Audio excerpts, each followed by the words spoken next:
Càmbar si diine sur ITV. bismillahi rahmaani rahim. alhamdulillahi rabbil alamin.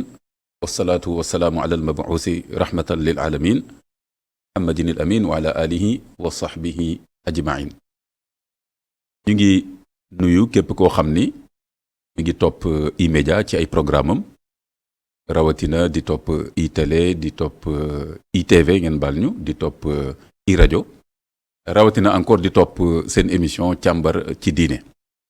càmbar ci diine tey bi mi ngi aju ci lu jëm ci sujet bi nga xam ni gis ngeen ko noonu ñu affiché ko muy genre religion et politique. wante balaa ñuy dugg ci waxtaan boobu ñu nuyu di jaajëfal ñi nekk ci xarala bi Ramatoulaye Sall Diop en particulier ak ñoom Mass Mbuub ak ñëpp ñi nga xam ne techniciens yi caméraman yi nga xam ne ñoo féete ci xarala bi ba émission bi di mën a egsi ci yéen moo xam yéen a ngi Sénégal moo xam yéen a ngi bitim réew ci àddina bi yëpp wërngal këpp di leen jox seen wàccuwaay di leen wax asalaamaaleykum wa rahmatullahi wa barakaatu ici et ailleurs où que vous soyez paix sur vous. di nuyu sunu ñaari invité yi kenn ki moo nekk à ma droite muy docteur Céliba nekk sociologue nekk aussi enseignante chercheur à l'université nekk tamit consultant ci ay dossiers yu bëree bëri yu jëm ci moo xam affaire famille affaire genre ak yeneen ci ay domaines yoo xam ni ñi nekk ci terrain boobu xàmmee nañ ko ci. ma koy remercier ci li mu nangoo teew ci waxtaan bi rawatina thème boo xam ni plus ou moins dañ naan thème bu sensible la thème bu jafe la bëri na ay coow ala kulli xaal ci càmbar ci diine ragaluñu benn thème bu ñëw rek war nañ ko mën a jàngat rawatina l'islam ragalul benn xam-xam lu ñëw rek war nañ ko mën a jàngat génne ci ay xalaat donc ñu ngi koy remercier moom docteur Céliba mu ñëw ci biir càmbar ci waxtaan bi day dugguleet mu ñëw fii. Je crois que au moins maa ngi fàttaliku docteur au moins invité naa la benn yoon. C'était sur la question du divorce. Effectivement. Voilà vous vous rappelez mu ngi noonu. voilà kon du fi guléet may kontaan ci nga ñëwaat encore teew ci émission bi. beneen invité bi mooy Imam Moussa Fall kenn du ko invité ci kër gi la bokk. donc rawatina mooy animé diine ci penc mi moom tam nekk un intellectuel nekk aussi imam te nekk aussi traducteur. nekk consultant aussi donc di accompagner ONG donc concept ay genre yu mel nii tamit am na ci familiarité kon danañ ko gën a mën a waxtaane kon daal loolu moo doon seen ubbite waxtaan bi càmbar ci diine di nuyu ñëpp su ko defee ma bàyyi docteur Céliba mu nuyoo après ma jox imam Moussa Fall après ñu dugg ci biir waxtaan bi docteur. jërëjëf imam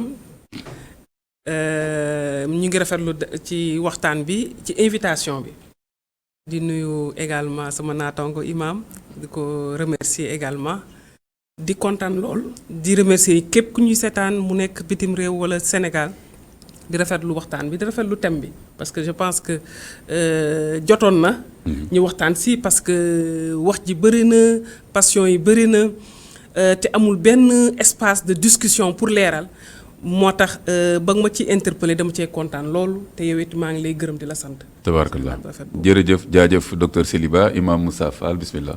alhamdulilahi rabbil alamin wasalaatu wasalaamu ala rasulillah wa ala alihi wa sahbihi ajmain wa man ihtada bi hudahum ila yawmiddin tabarakallahu ñu ngi jaarale suñu nuyoo fi ko imam Kanté jaarale muy nuyu mboolem ñu ñuy teewlu techniciens yi ak suñu gan gu tedd gi macha allah soxna Selli di nuyu imam en particulier di ñaan yàlla subhanahu wa taala may ñu tàmbale bismillahi rahmani rahim lépp lu ñu fi yëkkati ci kaddu yaa na dëppook ngërëmal suñu borom subhanahu wa taala ba ñu àggaleek alhamdulilahi rabbil alamin te waxtaan bi doon njëriñ ci képp koo xam ne yaa ngi ñuy teewlu insha allah tabarakallah kon mi ngi noonu seen thème ngi noonu genre religion et politique donc lépp lu aju ci genre dañuy dimbalante ci wolof bi rek bu leen ragal termes yi en wolof dañ ciy jàppalante parce que du ay termes yoo xam ci wolof lañ ko sos kon tamit niñ ko mën a waxee rek lañ koy waxee chaque fois ngeen gis ne techniquement da ngay wax terme bi genre nga wax bu fekkee mën nañ ci ñàmbas wolof bi nuñ ko mënee ñu waxee ko noonu kon genre gis nga déjà sax yombul wax ci wolof religion mooy gën a yomb wax ci wolof mbiru diine ak politique mais fii jubluñ sax politique xëccoo mais politique nu ñu tëralee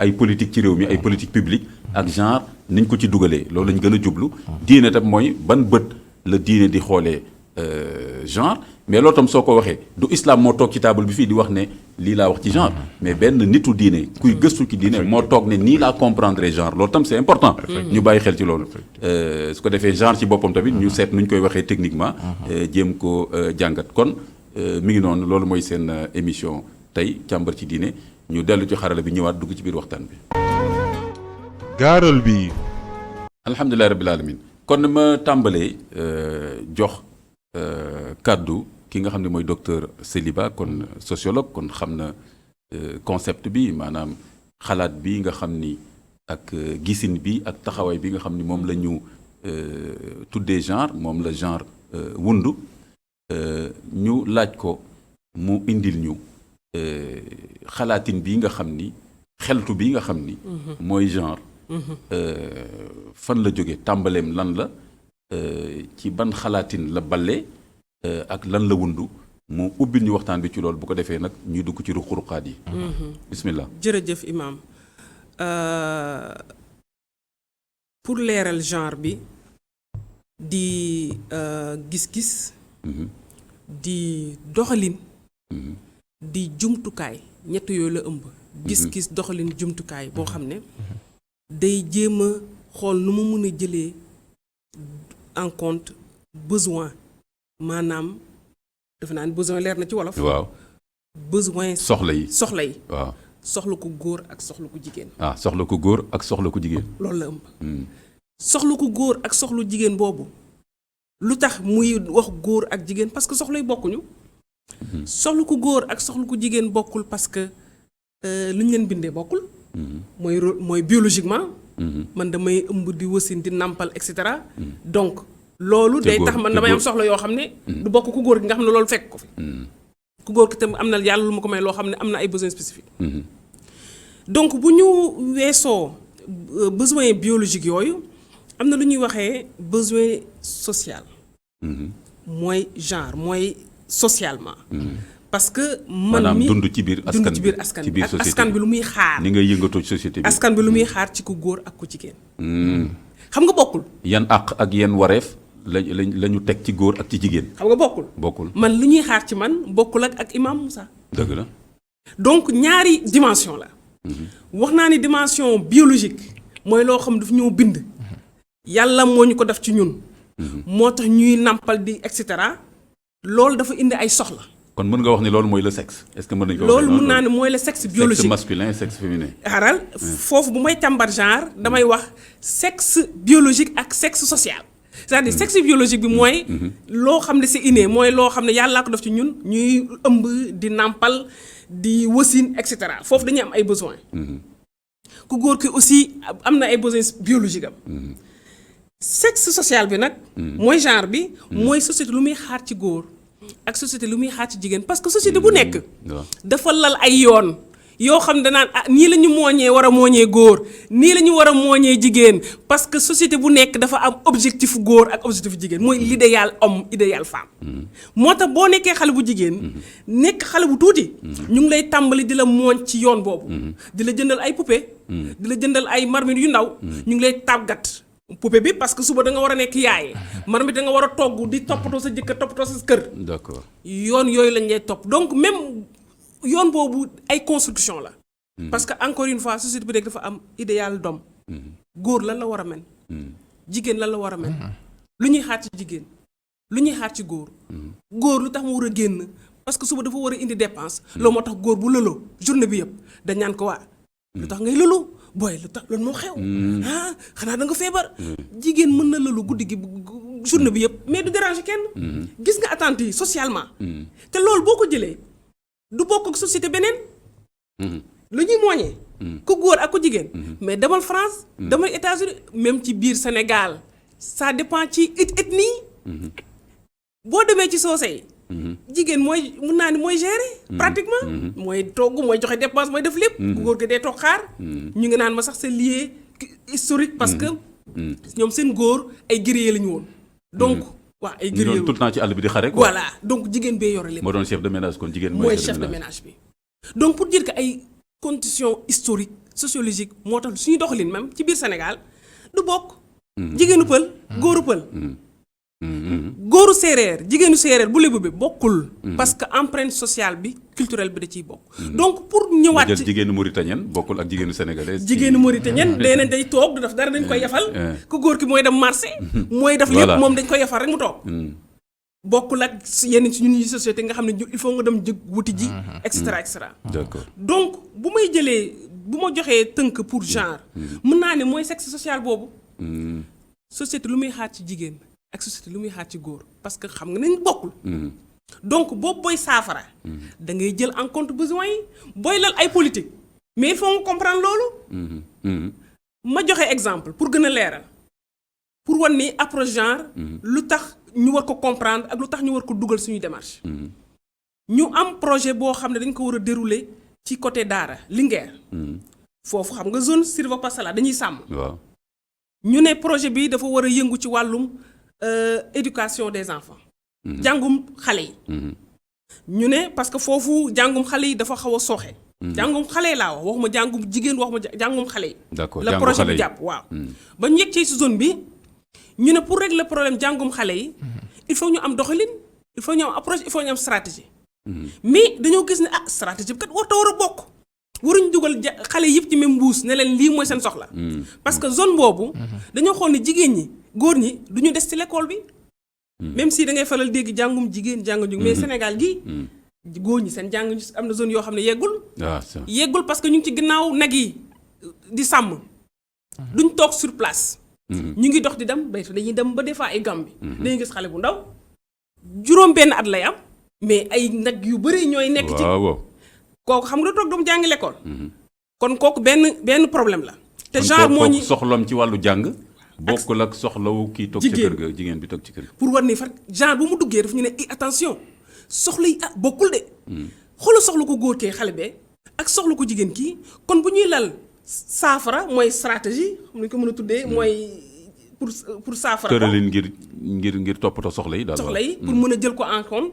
kon fii bu ñu koy tëralee bokk ku jigéen ki ma ñëw ku jigéen ki moom problème lan la xam nga li sàmm la. ku jigéen ki ñu ne sëy. teel a sëy moo tax duñ des ca l'école ba. donc bu ñuy régler problème mu jàngum xale yi stratégie bu ñuy teg du bokk parce que genre boobu moo tax ne leen du warut a bokk. parce que lu ñuy xaar ci gis nga lu ñuy xaar ci ku góor ki ak ku jigéen ki moom mooy impacté ba stratégie bu ñuy lal du mën a bokk. ku góor ki ay école mobile amoon na expérience dans les années 90 école mobile. ay école mobile même ba léegi am na ay unité de vaccination parce que des fois famille bi pay dam te du ñu am temps di vacciner seen gone yi. donc école mobile di topp xale yi di leen jàngal et cetera loolu la woon saafara bi pour war ne pour ku jigéen ku góor ki. ku jigéen ki saafaram du école mobile de. ku jigéen ki nu ñuy mën a xeexee pour sëy yi ñu bañ leen dugal teel a dugal ci sëy. donc loolu ay campagne de sensibilisation la. loolu dañuy xool lu ñu jàppalee yaay. pour mu mën a gën a am doole am ay revenu ak jàppale ko ci kër gi am ay moulin. parce que yaay liggéey bu diisee parce que zone la yoo xam ne foofu ndox mu bëriwul. dañuy gis jigéen joo xam ne 6 heures lay yeew. dugg ci sareetu mbaam bi di wër ndox xam nga kooku dina soxla doom bu jigéen ci biir kër gi mu jàppale ko. donc bu ñu réglé ndox moom bu amee ndox. corvée yi dina wàññeeku liggéey bi dina wàññeeku ci kër ga dina mën a bàyyi doomam bu jigéen mu des ci l'école ba ak ñu boole ko ak campagne de sensibilisation yi pour ñu bañ a dugal seen doom ci biir sëy et cetera et cetera. donc stratégie bu ñuy jëmal ku jigéen ki bokk la ku góor ki te loolu genre moo ñu permettre moo ñu ne bu ñuy lal ay programme bu ñuy lal ay approche bu ñu boole ñëpp ne leen yéene bokk soxla donc finalement genre bi boo ko jëlee. daf ñuy wax ne comme genre alkaati boo xam ne attention population bi bokkuñu même ku dëkk ci milieu rural ak ku bokk ci milieu urbain mais bokkuñu ay soxla loolu intégrel ko ku dëkk ci village ba ak ku dëkk ci Dakar gii bokkuñu soxla boo nekkee ndaw nekk màgget mais bokku leen soxla boo nekkee mag bu jigéen ak mag bu góor sax bokku leen soxla donc day génne catégorie nga nekk xale bokku leen soxla donc catégorie yi lay génne ku ci nekk pour bu ñu lalee projet résultat yi nit ñi mën cee gis seen bopp parce que day duggal approche gestion axée sur les résultats c'est-à-dire que bu ñu dugalee formuler programme dugal ci xaalis day am impact parce que jël nañu en compte soxla yi directement la ñuy viser parce que dugaluñu ñëpp ci même mbuus ne nañu am programme sinon ñenn ñi la ñuy viser. mooy jot ñeneen ñi duñ jot. donc pour man parce que léegi état dugg na ci lu ñuy wax budget programme loolu approche bi day gën a baax donc day gën a baax suñu tàmm donc approche la boo xam ne même ci wàllum xaalis. day gën a rationaliser suñu xaalis parce que day indi résultat. parce que quand même yàgg nañoo liggéey Sénégal ba léegi même si am na ay effort mais impact yi sur le terrain. damay faral di wax ni boo ñëwee milieu rural ñaata alal la ñuy dugal ci parce que des fois dañ leen di évaluer ay programmes yu mag. mais milieu rural xaru kanam gu mu amoon ba léegi pour man de xar kanam nga bu la am. même si am na ay jéego tuuti rek. te pourtant dañuy injecté. te man dama ne approche bi bu ñu ko comprendre noonu scientifiquement bu ñu ko comprendre noonu rek bu dugal ko suñu doxalin parce que approche de développement la. approche de développement la. approche la boo xam ne aussi day respecter la question des droits humains parce que wutal la ndox. respecter nañ sa droits humains. nga am ndox. dem école on est dans l' approche droits humains c'est-à-dire say àq ak yelleef. la ñuy jéem a régler à travers approche bii nii. tabarakallah docteur Seliba je pense que nga ubbi waxtaan bi ci wàllu genre en tout cas dina leeral. lu bëree bëri su ma tënkee daal yow li nga wane mooy que ni mbindu góor. loolu mooy sexe biologique bi góor ni mu bindoo ak cër yi nga xam ni mooy cëru ngóora ñu baal ma waxin bi mais mooy loolu comme Sénégal nag moom léegi léeg-léeg sax de man ma ne damay bàyyi émission xam nga lu tax parce que Sénégal boo nee lii ñu ne suñu aadama yow ko nangam ak nangam nga wax ci loolu ci wàllu aada ñu ne la non suñu culture dafa am lu mu laaj nangam ak nangam nga wax ci diine ñu ne la loolu diine nangu ko te réew mi nangam kilifa yi fi nekk nangam nga wax ci xam-xam ñu ne bu fi waane lu ñu la gën a xam rek a fi nekk waa léegi kon kuy wax mais du ñu régler affaire boobu ci dëkk dañoo war a xam ne sénégalais bu fi nekk dafa nekk sénégalais boo xam dafa laal caada dafa laal culture arabe dafa laal aussi culture française parce que colonisation jaar na fii arab mais sénégalais boobu la ñu yor. loolu yëpp mooy amuñu sénégalais bu loolu Sénégal. loolu mooy sénégalais mooy hybridation. ñu jéem a seetlu ku nekk la gën la nga am li nga mën a indi. te bañ a boddante ak yemal fii yemal fii mën a rafetee rek. parce que quand même suñu culture am na loo xam ne baax na am na loo xam ne dañ ko war a bàyyi. tubaab ya am na loo xam ne baax na am loo xam ne waruñu ko rey. man daal luy baax loo xam ne dina ma amal njëriñ mu nekk ci tubaab ba mu nekk suñu diine mu macha allah mu nekk ci culture bi man loolu laay roy pour mën a avancer. tabarakallah léegi docteur Seliba donc li nga wax noonu donc mooy côté ngóor ci mbindam ak comme ni nga ko waxee jigéen ci mbindam foofu wute nañ ci le plan biologique nature bi ñu am noonu nature biologique bi ñu am. ci côté léegi nag li nga tuddee le sexe social nga xam ni mooy li ñuy xaar ci ku góor ak li ñuy xaar ci ku jigéen te loolu société bu nekk moo ko tëral léegi kon loolu lenn la. léegi nag mu des ne kon genre boo gisee léeg-léeg mu am coow ak li ma ci jot a gëstu mooy que am na ñoo xam dañu jàpp ne genre ñëwaguma ci côté politique publique dinañ ci ñëwaat am na loo ci cof lu am solo déjà. ci programme de développement yi nu ñu war a bàyyi xel. pàccu jigéen ñi en particulier mais am na ñoo xam dañuy wax ci cosaanu genre ci boppam maanaam dañu jàpp ne genre ñi ko xalaat ak fañ ko xalaatee. ci seen société du suñu bos. ba pare lañ ca cëral jigéen ne loolu la ñuy xaar ci moom ak góor loolu la ñuy xaar ci moom dañu jàpp ne góor ak jigéen benn xaar bi la ñu war a xaar ci ñoom waruñ différencier ne jigéen ñi par exemple cër bi lañ leen war a jox ci société bi góor cër bi lañ ko war a jox loolu am ñoo xam ne dañu ragal loolu daal ne loolu suñ ko indee suñu société kon dañ fi nar a indi loo xam ni dafay soppi ñun nañu tëralee ni fii la ñuy xaar góor ak fii la ñuy xaar jigéen est-ce que léegi yow est-ce que yow nangu nga ne loolu dëgg la quand même léegi nga est-ce que loolu dëgg la déjà wala est-ce que genre yow da nga jàpp ne lu universel la loo xam ne lu xel nangu la et que société bu ñu dem dugal ko fa war nañ ko nangu léegi lu ñu war a cëralee góor genre dafa ñëw pour soppi lu ñu war a cëralee góor ak lu ñu war a cëralee jigéen ci wàllum benn ci sunu société ci sunu société suñu société laay wax nii ci wàllum ba joxal exemple rek mu gën a leer par exemple ci soppin boobu noonu ci wàllum jox par exemple jigéen muy liggéey gën ko jàppale loolu genre yooyu parité rek du genre waaw par exemple bu ñu jëlee parité par exemple bu ñu jëlee question kilifteef par exemple suñu société am na suñu société wax ne jigéen na yilif mbooloo boo xam ni ay góor tam ñu ngi ca. waaw mu yilif leen. waaw te loolu genre maye na ko. waaw te société aussi maye na ko. suñ société bi est-ce que waaw société bi maye na ko loolu benn question la. ok beneen bi aussi. waaw suñ société ak suñu caada ak dégginu diine l'islam ci ñenn ñi est-ce que maye na loolu kooku benn la.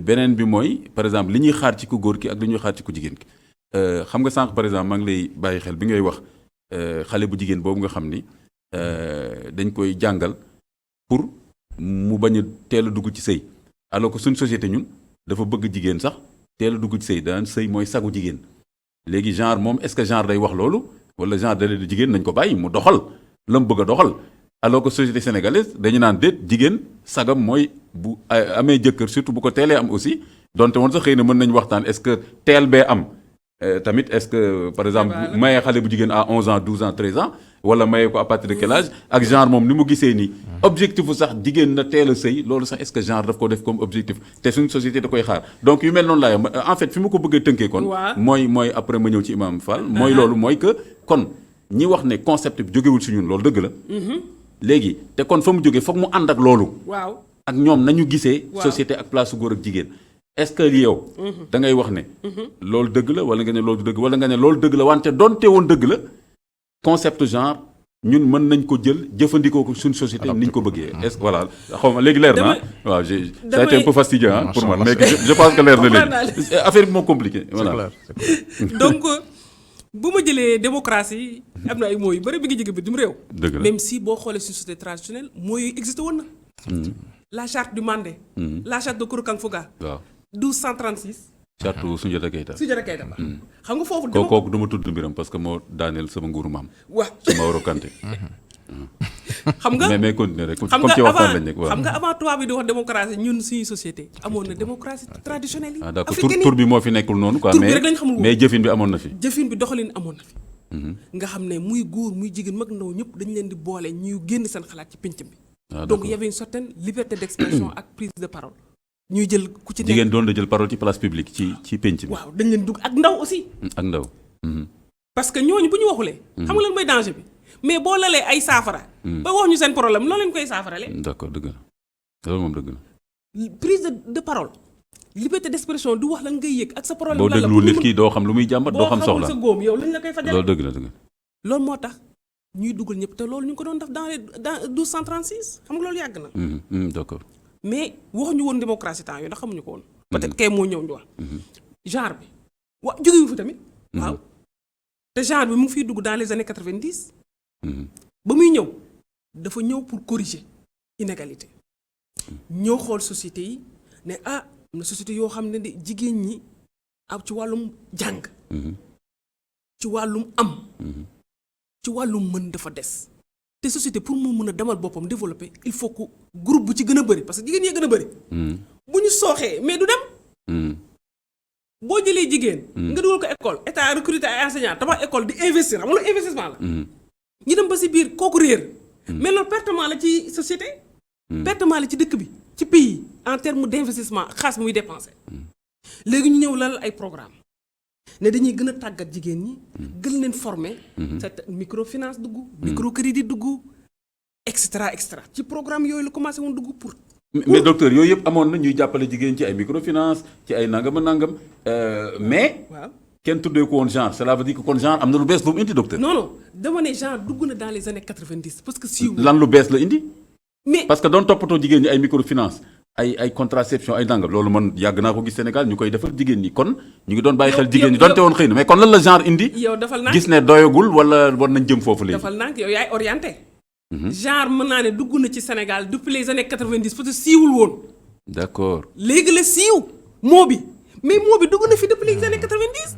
xoolal les grands consultants ñoom ñu ngi commencé def consultant depuis les années 90 oui mais siiwul woon de mais docteur d'accord xam nga mais waaw loolu c'est très important te boo ñëwee yaa ngi naan en terme de jigéen ñi lu ñu leen mën ñoom seen mais loolu dëppoowul sax ak suñu diine jox doole maanaam groupe boo xam ne parce que wax naa dafa ñëw pour corriger jëmtukaale boo xam ne day corriger même bu gisee ci société boo xam ne góor loo xam ne ay àqam yi leen dafa wàññeeku genre dafa ko war a tàggat d'accord oui avec ñu genre bëri dañ jàpp ne genre pour Jigéen dooleel kese jigéen la. rek la. Du loolu. parce que tamit concept yi leadership féminin. Du loolu. man fu ma ko gisee sama karo bopp yi taxaw ma ni Kaay ma dañu wax la. bëgg jigéen ñi ñu yilif ñu. Kaay ma wax la. ñun ñu toog. kaay ma wax la xam lu tax ngay dégg leadership féminin doo dégg leadership masculin parce que socialement suñu askan mais dafa jox ay ay jumtukaay góor dafay mooñ jigéen pour góor mu am fit xoolal lu ñuy yaree góor pour man société da koy jox leadership boobu disposition yooyu parce que dañ naan góor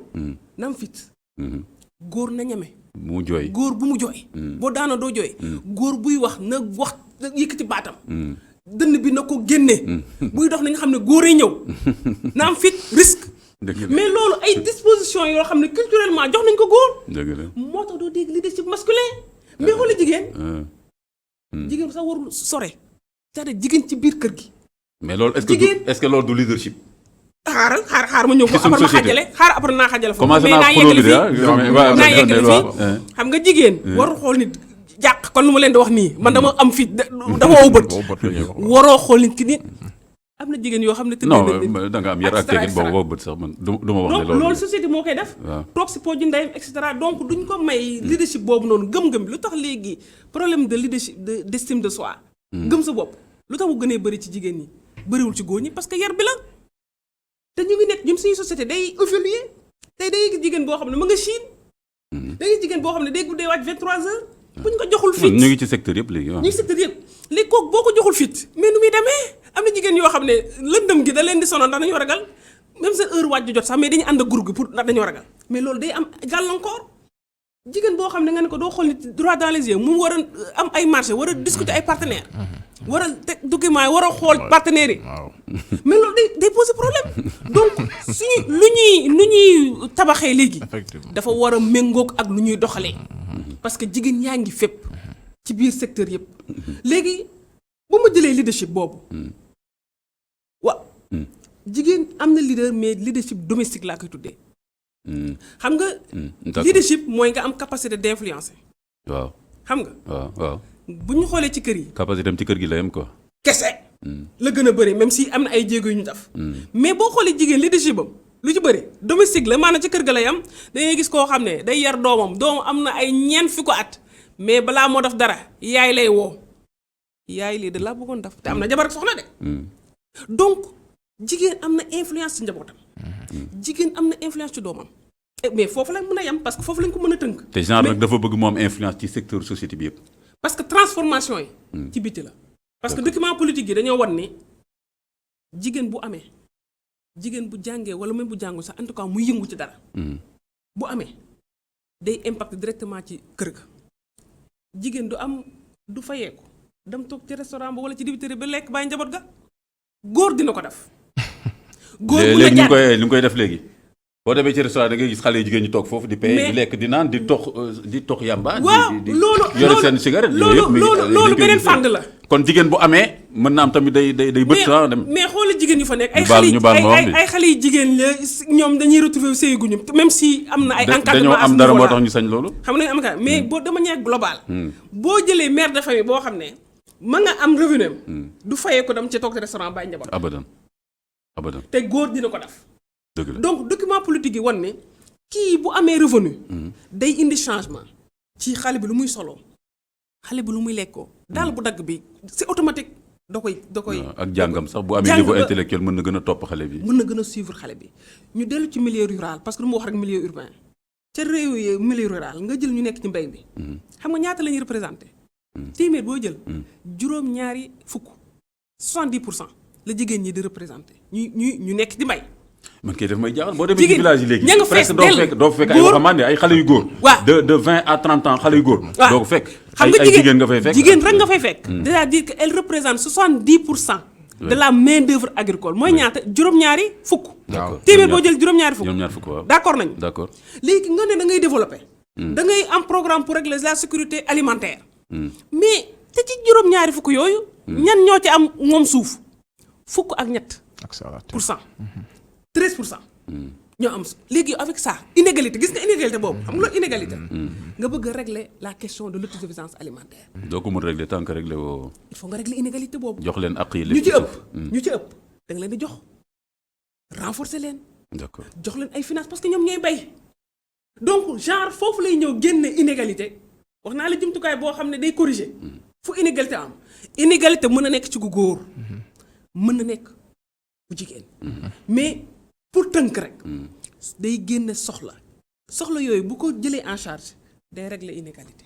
d'accord soo gisee ma bàyyi la dama lay bàyyi nga développer bu baax pour que après Imam Fall mën a wala bàyyi waale xel li nga apporté te yaay sociologue bi fii donc yow lañu war a jox boobu cër ci xam-xam ci jàngat boobu ndax maa ngi doon xaar émission yi tabarakallah léegi docteur Sely mais xam nga maa ngi ñëwaat ba tey ci ne boo gisee genre ni nga ko présenté nii man je pense que quelque part warul indi jafe-jafe trop problème mu compréhension ci suñu société waaw moo xam ci côté caada moo xam ci suñu côté diine su ma jëlee diine l'islam en particulier mais kon su indee coow c'est parce que aussi quelque part ñiy coow dama leen di nangul ne dafa am lu ñu jàpp ne dafa nar a boddi suñu société muy changement sociétal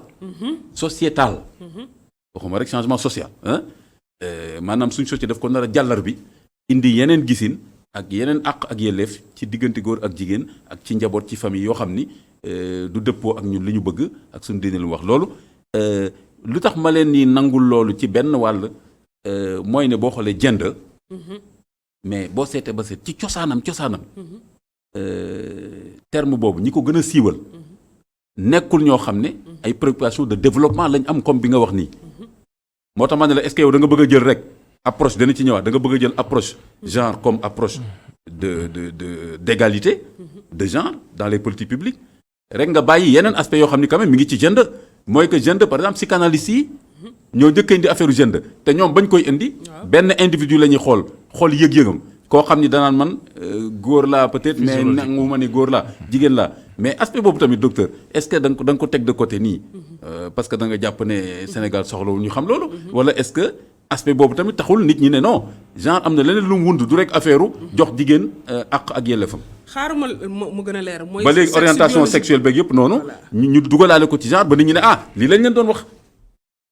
pour gën a leer parce que loolu yëpp dafay lal développement en fait parce que ñu ngi ci wàllum besoin ba léegi. xam nga loolu tamit. xam nga yooyu noonu derrière c'est des besoins. maa ngi wax ni genre ci boppam lijjantiwul. sexe biologique bi fu muy gën a liggéey maanaam xam nga dama ne genre sexe social la. waaw sexe social la ce que la société attend parce que dafa am amalgame. dafa am incompréhension. dafa am incompréhension te genre bi dafa évoluer ak doole xam nga genre bi premier évoluer. xam nga dafa évoluer aussi voilà ok. xam nga genre ba muy doog a ñëw lan la woon ba ñu ko tabaxee. ñu ngi ko génnee mi ngi génnee ci doomu mouvement des femmes la. c'est-à-dire mouvement des femmes histoire des femmes. mooy yaay ji. waaw ci foofu la soqee ko. maanaam xeex bi jigéen ñi doon xeex ci seen àq yelleef ci en Occident surtout. foofu la soqee ko ñëw d'accord. foofu la mën naa ne moom mooy doom ji. léegi ba mu ñëwee dugg ci doom ji. ñu am ay travaux yu ñu def. travaux yi ñu jëmale ko ci entre. ñu def ay gëstu. parce que yëpp c'est des théories c'est des concepts pour mën a avancer. di gën xalaat daal lu tax jigéen nekkee nii daal. voilà d'accord lu tax inégalité lii ñu ne léegi nañu jëmale. avant genre dañoo de ñu ne léegi dañuy jëmale soxla yi xool lu jigéen ñi lu ñu koy mën a jël en compte soxlaam ñu dem ba si biir ñu am problème ñu ne jigéen waruñoo jël soxlaam kese de. te laaluñu système bi. je donne un exemple xam nga bu njëkk ba approche yu njëkk yi. dañuy jël lépp jëmale ko si jigéen kese. formation et cetera jéemuñoo changer système bu jigéen bi nekk. d'accord la femme était prise de manière isolée. maa ngi wax historique bi. waaw temps yi ñu ngi doon wax intégration des femmes dans le développement. ñu ngi wax femme et développement après genre et développement doo koy dugg. mais boo jëlee ñaari approche femme et développement intégration des femmes dans le développement programme yëpp dañ ko doon xëpp ci ko jigéen ki. limite ci lan la woon ma joxe benn exemple. parce que dañ ma yóbboon ci terrain bi Kédougou ñu doon def benn évaluation. groupement de femmes. bu ñu financé. ñu war a bay gombo kii. lu ratax li waaw gombo. waaw waruma ko wax kii en français en wolof. waaw gombo du mooy kii. mooy lu ratax li rek. kii bu verte kanja gi waaw kanje mooy kanja ak tamaate ak kaani loolu la ñu waroon loolu la ñu leen financé ñu groupement de femmes bi. waaw bañ ko defee bañ leen financé. guddi gi jot ñu kii président de groupement bi jël xaalis bi xam nga normalement waru ko woon jël sax. xëy na foofu amuñu woon ay yeneen kuréel pour ñu mën a sotti xaalis ba à la banque et cetera. d'accord. président groupement bi ñu jël xaalis bi guddi gi jëkkër ji ñëw gis ko gis xaalis bi ne ko waaw. régleel ma jox ma doo ma lebal xaalis bi. 2 jours ma réglé kii bi kële ne. xaalisu groupement li de. mu ne waaye xam naa xaalisu groupement bi la. mais man da nga ma koy jox 2 jours ma mun koo réglé. góor bi insisté. jigéen bi xaw a ragal parce que mën na koo dàq ci sëyam. gis nga xam nga paramètres yu muy jël. dëgg la mën na koo peut-être takkal wujju lan pour neexal. mu jël xaalis bi loolu kenn mënu ko weddi dëgg la. waaw mu jël xaalis bi jox ko jëkkër ji jël xaalis bi taal ko dem takki jabar. cey. waaw léegi ñun ba ñu ñëwee loolu laa doon ragal bëgguma woon nga jël boobu exemple parce que dama doon ragal ni foofu la nar a mujjee. foofu la mujjee xam nga ko. takk sa jabar xale bu ndaw. léegi ñoom defuñu dara. ñeneen groupement de femmes. takk sa xale bu ndaw sax du problème bi li mu jël xaalis mooy problème mais takk sa xale bu ndaw du problème bi. loolu dañ ko dugal ci waxtaan bi voilà. loolu moom problème bi dafuñu benn activité. ñun ñu ñëw di évaluer ndax jot nañu liggéey gisuñu defuñu dara. ñu laaj groupement de membre yeneen yi ñëpp ne président moo lekk xaalis président xam nga nag culturellement ñu ngi ci côté Kédougou. loolu xam nga dañu ay nit ñu am jom lañu. kooku mënuñoo xool bët ci bët ba léegi. waaw ndeysaan ñu ngi toog ci xeer yi ci ay villages yu ndaw la. vrai problème de genre mi ngi nii ah. waaw pendant 2 heures de temps ak naaj bi. femme bi mënut a wax. ñu ne léegi ñun bailleur bi ne day arrêté financement bi. ba mu ne day arrêté financement bi la commencé di wax ko. ndeysaan pour war ne boo jëlee jigéen. tàggat ko kese de manière isolée te rek la woo système bi. loolu moo tax bu ñuy def dañuy boole waale góor ak jigéen en même temps. pour parce que góor kat bu dugal loxo ci ab yëf yi du ñu dem fenn loolu moo tax démarche genre bu mu ñëwee dafa dugal aspect boobu noonu di wax ne pour ñu mën a changer yëf yi il faut ñu impliquer ñaari parties yëpp ak yeneen catégorie yëpp c'est extrêmement important. maintenant bu ma ñëwee ci peut-être orientation yooyu nga doon wax. loolu nañ ko leb ñëwaat ci léegi nii. le temps nga gën ko xool voilà li ko lié ak problème orientation sexuelle ak politique publique mooy nekk li topp ci biir waxtaan bi. léegi imam Moussa Fall. est-ce que j'espère que bu ci kanamee doo doon wax ne mais léegi imam est-ce que dina ma jox parole. mais je pense que doo ko wax ba je pense que xamoon nga ni il faut que ñu soxla dossier technique bi. déjà benn sociologue wax ñu ci. mais léegi justement imam Fall. bi nga dégloo docteur Seliba léegi yow tamit. donc concept genre bi sa gëstu lim la ci may intellectuel nga ak tamit effectivement li ngay dégg nit ñi di reprocher concept bi mooy surtout changement sociétal boobu ma wax jàpp ne que ni non loo xam ne tubaab bi ñoo ko xalaat daal ne bëgg genre sax effacer góor ak jigéen jàpp ne góor ak jigéen maanaam le fait que góor am cëru góor jigéen am cëru jigéen loolu nature bee ko def mais nañ teg fële affaire nature bi ñoo war a bokk ak yelleef ak tam li ñuy wax ne psychanalyste yi ñoom ñoo njëkk indi affaire genre nit ki taxaw daal ne man donte woon cëru góor laa am sax mais man dama yëg ne jigéen laa doon wala jigéen bi loolu et cetera donte woon sax am na ay cas pathologiques yoo xam ni yu compliqué yoo xam ni yooyu sax leneen la laaj waaw te loolu tam islam ragalu ko war nañ seet nuñ koy toppatoowee parce que lu dal nit rek foog naa islam da ciy wax dara léegi kon imam Fall moo tax dama lay bàyyil wax bi noonu léegi yow voilà nan nga gisee problématique bi ak bi nga dégloo Sely pour yow kon problématique bi yow noo ko gisee yow. waaw sant yàlla bu baax ci ni mu tëddee nag wax dëgg yàlla parce que comme mooy suñu invité di expert bi. war nañ ko bàyyi mu développé. effectivement parce que islam yaakaar naa day interagir ci processus bi yëpp mais dafa bari lu muy def synthèse islam. par rapport ak bu ñu càmbaree boo comme émission bi nu mu tudd. càmbar d'habitude bu fatwa di am boo seetloo dañuy déglu experts yi. ku ci nekk joxe ci côté discipline bu jaar yoon ku nekk wax lu mu xam. buñ ci tënkoo nag ñu génnee xadis beeg ay mu corroborer peut-être mbir mi. mais dañ ciy dégg del mooy am na ci lu bari lu ñu ci jàng. mais su ma la dogul imam Fall. waaw ok kon ça veut dire que déjà. waaw ok koo xam ne da nga yore discours islamique. kon da nga war a d'abord xam dossier bi. effectivement li ñuy wax loolu laa bëgg wax loolu laa bëgg wax waaw d'accord macha allah imam moom dafay dégg fi ma bëgg waxee parce que il faut que balaa ñuy joxe benn interprétation ñu gëstu mbir mi. xool ñi ko tëral ak lan mooy objectif am. waaw xam les tenants et les aboutissants. loolu moom des fois day nekk handicap ci nitu diine bi. ndax dafay tënku lool ci benn ruqam. jàpp ne foofu la xam-xam yam. dafa laaj benn ouverture d'esprit bi donc dinañu dimbale ba ñu mën a déglu jigéen ñi nan lañ tëralee wàllu genre mais liñ ciy dégg mooy am na point bu ngeen laal bu am solo muy ni Sénégal bindoo. muy culture bi wala tradition bi. diine ji ak l'influence occidentale. xam nga ñett yooyu.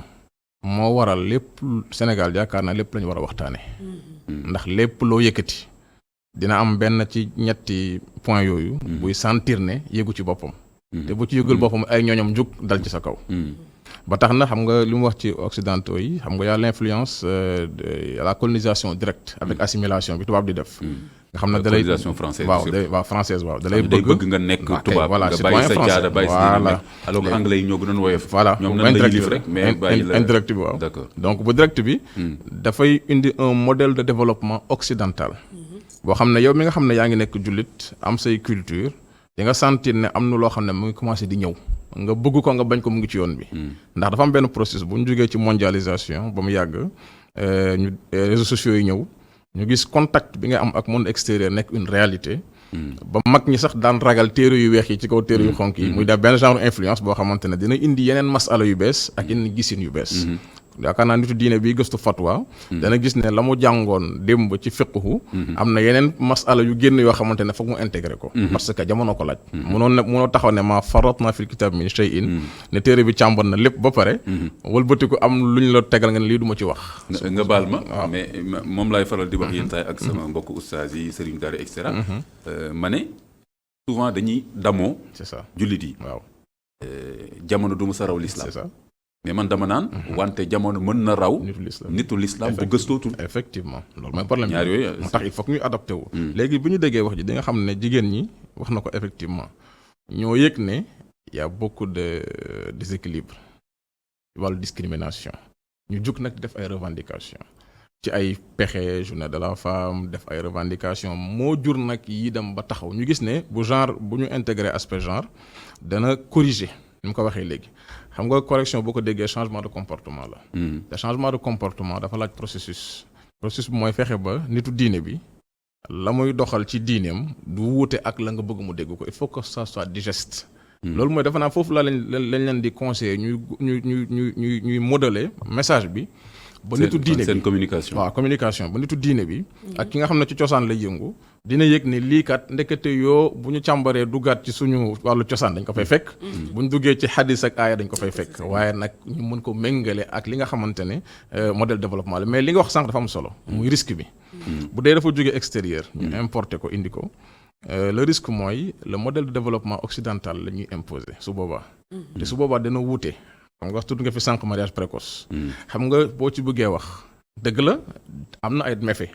mais suñ la cité l'exemple de Seydina Mohamed ak Seydatuna Aïcha. dootoo am foo jaar.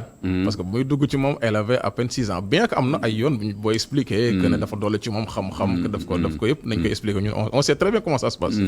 yu mel noonu day ñëw. donc yu mel noonu développement taxaw nga xam ne àdduna dafay avancer la nga daan doxal démb ak bërki démb. su fekkee da nga ci bëgg a tënku. da ngay dem ba àdduna da lay dépasser te bu la dépasser doo mën a doxal su ko defee par exemple mën nga toog ne man du ma am boîte mail du ma ubbi page Facebook parce que loolu yëfi tubaab la mais ngay dem ba mu yàgg xam ne foofu mooy plateforme de communication bi nga xamante ne boo fa tegul sa tànk doo xam li xew donc nga mujj adapté wu. def naa changement de comportement maa ngi fàttaliku. te loolu yëpp ci bitim réew étranger la jëm de. xam nga téléphone yi ñuy yor portable yi. effectivement mais c'est la réalité waaw loolu la. donc lu tax bu ñu waxee yenn genre yi ñu ne bitim réew la jógee. alors que li ñuy jëfandikoo yëpp. am na ay maxaawif. dëgg la am nañu ci ragal nag. dëgg la internet. bi muy doog commencé maa ngi fàttaliku. ñi ëpp ci jullit yi. dañu ne yëfu yahudi yi la. nangam ak nangam mais léegi ulama yëpp am nañ site. gis nga ba am ay page Facebook ñoom seen. léegi fi mu nekk nii loo bëgg rek tey mën nga dem internet léegi gis éléments yi gën a mag ci monde bi liñ ci bind ak lañ ca wax nga dem te bu njëkk ba dañoo yëpp yahudi la buñ ci dugg mais gannaaw ba ñu yégee ne mais nag attends en même temps docteur loolu mooy internet moyen la c'est ça gannaaw ba ñu yégee ne mais nag projet de société leneen la nag genre projet de société en même temps mais loolu day dugg ci projet de société utilisation communication boobu waaw di jàmbar parce que il faut être profond communication bi ñuy utiliser fu mu jógee est-ce que amul ay agenda ci biir est-ce que amul contrôle. am na de mais loolu waaw même internet bi sax nekkul lu libre en fait am na ñu nekk ci ginnaaw. ban type de message la preuve tey ji am na yoo xam ne soo koy wax ci internet fi ñu bloqué la wala ñu identifier la kon am na ci loxo yi mu nekk. ça veut dire qui contrôle si on a un projet de société loolu day dugg. si on veut avoir un projet déroule ko autonome souverain. mais il faut ñu gëstu foofu xool aussi. nu ñu mënee am suñu propre internet boo xam ne. duñ koy contrôler ñun. parce que je dis que. ku contrôler information parce que lu fay jëlee yëpp. ci ñoom la jógee information xoolal tappal Google. boo tappee Google. dugal ci information mais ñu lay jox information fan la jógee. gis-gis ñële la. loolu dafa war a. ñoom yi ñu tànn leen lay jox. la lay jox donc ñun ñi bu ñu waree suba tabax société produit société loolu day dugg. c'est ça d'accord mais dafa am point léegi Imam Fall bëgguma nga bàyyi ma relancer waaw bëgguma mu rëcc ma mooy affaire genre waaw baat bi waaw. xam nga actuellement képp ku am gis-gis xam nga ne y a un agenda international boo xamante ne mu ngi yóbbu nit ci affaire tudd na benn baat mi droits humains affaire bu sensible la dëgg la islam moo wax boo nem alquran wala qad karamna bani adam nous avons donné de la noblesse aux enfants d'Adam loolu moom wér na mais nag ci biir loolu boo tuddee genre nga xamante ne li ngay gis ci message bi jàll ci à travers film bi nga bi xale bi seetaan wala dessin animé bi ak yu mel noonu daa gis ne am na benn reconsidération bu ñu war a jëmale ci côté sexe baat boobu nga tudd léegi góor bi d'un point de vue physiologique c'est un góor la garçon la mais buñ ne ko genre posé ko ginnaaw ba mu nekkee garçon ñu laaj ko genre am mu mel ni mun na am penchant ci côté féminin mel ni kon mun na nekk benn buntu boo xam ne day tarxiis te xam nga foofu islam daf ci implacable islam daf mu implacable mooy góor la jigéen yonent bi alayhi salaam di wax ne bakkaaru ngóor jigéen ki koy def digganteem ak boromam la ngeen baal ci kàddu gi mais mënuñu ko bañ a waxtaane mais bu ko fësalee ba ñu koy romb di ko gis attentat à la pudeur la te dina am koo xam ne daf koy choqué te choc boobu mu koy choqué day wëlbati ko doon xàq boo xamante ne mun doon un mauvais modèle d'inspiration ci ki ko gis jàpp ndekete góor mun na seq ak góor ndekete jigéen mun na seq ak jigéen léegi nag ngir bañ loolu àgg foofu islam teel a teg ay garde-fou loolu il faut que ñu comprendre ko noonu xam na sur le plan international am na lu ñu gëm am na pression boo xamante ne ñi yor programme dañ koy laaj président yi fu ngeen ci toll nanguwuñ ko fii mais nag on ne sait pas ndax bu ñu xam nga kalimatu xaq yuraadu biha baatil day am baat boo xam ne nii la tëddee mais boo xasee ba nangu baat bi ba jël concept bi mën na làq leneen loo xamante ne day dugg ci droit des minorités dëgg la wundu voilà waaye nag droits humains mën na dugal droit des minorités te bu droit des minorités duggee droit sexuel dugg droit sexuel bu duggee ay sew yu mun na ci génn yoo xam ne ëllëg suñu diine mën na am lu ciy sooxe te su boobaa ñun ñoo ko ñàkk càmbanam waree mais justement kon Imam Fall léegi effectivement boo xoolee comme ni nga ko waxee sànq déjà li ma retenir ci sa waxtaan am na solo mooy déjà que ñi yore discours diine man dama koy tuddee humilité c'est ça nañ am woyofu c'est ça d'abord xam dossier bi lan la wundu te loolu mënoo koo xamal sa bopp souvent dama ci waxtaan ak yenn suñu mbokk ustaas yi ma ne leen bul jël dara jox ko déggin bi nga ko bëgg a jox déedéet da nga koy laaj ñi ko tëggee noonu bu la neexee nag nga weranteeg ñoom ne leen d'accord ma ci lii parce que yéen a wax lii mais bul ñëw ne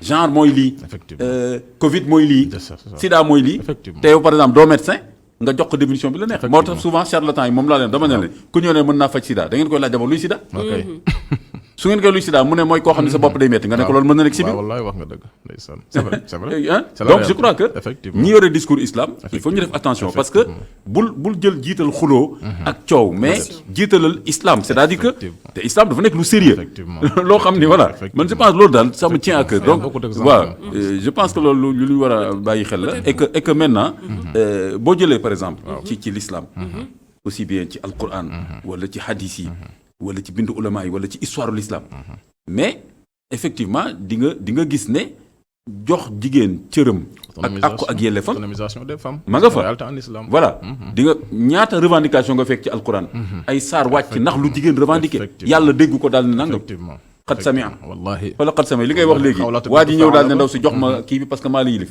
kii waxoon jigéen bi léegi yaa ngi mel ne sama yaay pour bañeeti tëdd ci lal ba Aws ibn Samit ndaw si ñëw loolu moo tax yàlla ca asamaan yónnee Jibril ne ko demal régler problème boobu parce que waa ji amul droit ci loolu kon mënuloo génne ci l'islam ci charia le fait que jigéen revendiquer loo xam ni daf ko yeyoo en tant que jigéen Umu Salama voilà voilà innal muslimiina wal muslimaat loolu ko indi kon warul gêner je pense ñi yore discours l'islam que jigéen ñi di revendiquer dañ leen war a bàyyi man sax ci sama xalaat mooy ñu revendiquer lu leen neex ñu waxtaan ak ñoom nag léegi nga leen d'accord li ngeen revendiquer lii jigéen ñi revendiquer ci yonent bi yonent dëgg leen mais loo xam ne teg na yoon ak soxla waaw d'accord dañ ko war a am par lu leen neex waaw c'est vrai en fait dëgg la dama bëggoon par lu leen neex li ma ci bëggoon wax mooy liberté wu waaw ñu may leen ñu revendiquer en fait loolu laa doon bëgg a wax waaw nuance boobu mais c'est d'accord mais léegi kon léegi je crois que problème fi mu nekk dëgg kon nekkatul islam amul problème wu nu ñu gën a mën a defaralee jigéen ñi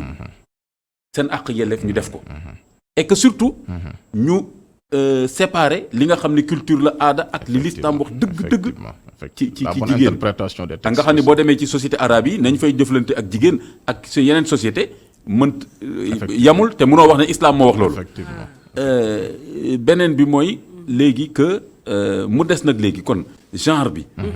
kon léegi bi réew Imam Fall donc genre bi ban jafe-jafe la mën a indi. alors que l'islam d'accord na ci àqu yelleef ak jigéen. c'est parce que je pense que peut-être genre. dafa wax ne léegi jigéen ak góor nañ leen gisee nii ak nii ak nii.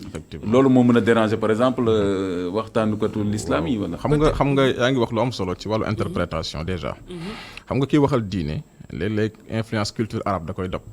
parce que am na loo xamante ne jamono bi yonent bi di wax culture arabe moo doon existé foofu. effectivement soo defee comme ni imam Malik di àtte intégré amalu ahlil madina ci méthodologie mooy ni ko waa Madina gisee. donc yu mel noonu di nga gis téere boo xamante ne àtte bi dina tënku ci culture. boo deful très attention di nga dugg ci boobu erreur mais gis nga fi nga waxee. ci wala nga nekk arabisant bu def 10 ans. effectivement ci pays arabe yi ba seen culture marqué la. moo tax it seeni borom xam-xam li ñuy wax marqué la ba. c'est pas évident que def nga la part. effectivement moo tax li nga wax ci wàllu tamkinul mar'a muy autonomisation des femmes déjà bu ñu xoolee islam yonent bi alayhi salaam bi ndaw si ñëwee ndaw si bi muy dem ci tool bi mu doon ci borom këram di fa def liggéeyam. góor ñi dañ ko daan sànni xeer benn femme. naan ko ana jigéen ak dem ci tool. aywa waaw ba wax ji xaw ko jaaxal mu laaj ko yonent bi alayhi salaam. ba mu ñëwee def na ko. tool bi foo ko jëlee mu ne ko sama borom kër laa ko doon ci moom te daa am ay njaboot war leen dundal mu ne ko dundal bi nga war a dundal njaboot gi farata la benn bi war nga bokk ci nga xamante ne dañuy génnee azaka ndax góor a jigéen la ko yàlla sant. kon déjà principe yooyu war na tax nga war a mën a liggéey sa liggéey. te du poser benn problème. yaakaar naa yooyu ay problème yoo xam ne problème interprétation la yooyu moom il faut entre nous mu am benn cuisine interne ci biir diine ji ñu mën a régler ñi nga xamante ne ñu ngi ci beneen côté bi ñi nga xam ne c'est des obscurantistes jàpp ne lépp loo xamante ne lu bees la dañ ko war a sànni teg ko fële parce que dafa lëndëm loolu moom yaakaar naa war nañ ci waxtaan mais beneen bi mooy projet yi kon problème mu l'islam du dafa jógee fële wala dafa bees mais est-ce que rek dëgg la lu baax est-ce que authentique lu mën a jëfandikoo léegi nag beneen côté bi am na ñeneen ñu yor ay projet am ay agenda yi des fois baax na mais des fois mën na copier trop le modèle occidental ba sur le plan international la ñuy tëral daan ne lii la ñu tëral ci àddina léegi nag ñu xam ne dañuy faral di génn lu bari léeg-léeg nga gis ay déclaration yoo xamante ne lii lañ ko dugal ci biir ne lii la en réalité léegi nag bu ñu ñëwee baat bi nga commencé ko gis muy ñëw dañuy def très attention maanaam du ñu nekk jël watit maanaam ki jaan romb muy dóor ci watit wa kooku amul impact mais ki mën a fexe ba mbir yi jaar yoon mooy impliqué wu ci début bi ci processus bi alerter ñi nga xam ne ñoo yor yooyu agenda ne leen lii ak lii charia du ko nangu islam du ko nangu suñu diine suñu culture nangu ko ñu teel ko xam teel ci noppalu su ko defee ne leneen nga xamante ne mën na promouvoir ci développement société jigéen ñi mën a yëngu am xam-xam parce que kenn du weddi na xam-xam ci islam la bokk parce que sayyidatuna Aïcha daanaka dafa am grade recteur université ndax bi yonent bi xoolee ne xuzu nisfa diinikum min hadhihi al-humayra jël leen genn wàllu diine ci soxna su xonk su ndaw si yaakaar naa ay góor la doon waxal ak ay jigéen donc ku bëggoon xam dara ci diine ci moom ngay jaar bu dee ci wàllu liggéey sayyidatuna Khadija exemple la ndax c'était une chef d'entreprise yaakaar naa moom c'est le voisinage immédiat du prophète donc bu fekkoon jigéen du yëngu kon loolu du am mais yu bëree ngi noonu ci ay exemple ñu mën a citer mais li ci war a xam daal mooy nañ jàpp ne islam indi nañu solution équilibre mënul ñàkk te bu ñu bàyyee genre bi développé ci benn aspect ci côté parité surtout dana mujj lor jigéen parce que am na foo xam ne jigéen dafa war a am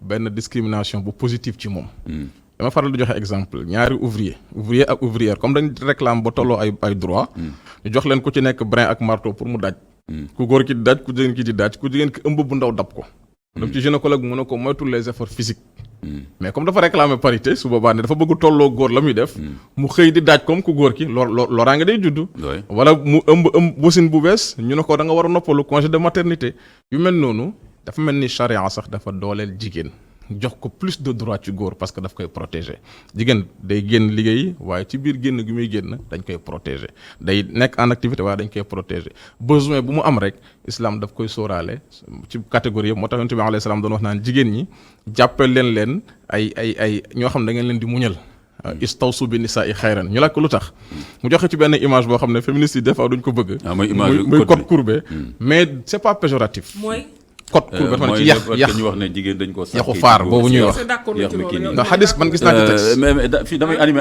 émission fii toog mooy pour fatwa fii non man d'accord naa ci mais yeneen débat laa ciy def man d'accord naa ci dinaa mais tey moom lu tax ñu tuddee ko tey animateur émission waaw mais gis nga code courbe boobu xuliqati nisa min ad-dil'i al-a'waj inna a'waja ash-shay'i a'lahu in dhahabta tuqimuhu kasartahu loolu si yëmtu bi jublu dafa ne jigéen comme code courbe li mu ci jubloo mooy dafa am ay tempérament yu soppeeku mu ne yàgg góor yaa ngi nekk góor mais jigéen dina toog ba mu yàgg rek ci début bi muy gis mbaaxam mu soppi tempérament li ko neexoon dee mu naqari ko tey wala mu nekk ci ëmb gu ndaw mu nekkoon jigéen booy ànd ak moom jàppeel ne jikko bi mën na soppeeku du jour au lendemain mais du mbon mais yàllaa ko bindee noonu mu nekkoon bu fekkee da nga ko bëgg jikkoom du soppeeku non xadis la bëgg wax man protection la protection la bu fekkee da nga ko bëgg a jubbanti la bëgg wax foo toll man dama xalaatoon loolu ëmbal lu mu ëmb kii noonu déedéet pour dent ëmbal waaw xam nga xadis dinaa ñëwaat ci yow après waaw mais en tout cas question bi mooy que déjà jigéen ñi nangootuñu bàyyi interprétation texte yi góor ñi mais nag attention loolu tam changement non c'est vrai bu jigéen bu jàngee amul problème mais ñun tamit bu ñu sëggee ci téere yi xool ko ba gëstu ko mën nañ ci wax suñu avis boo xamante ne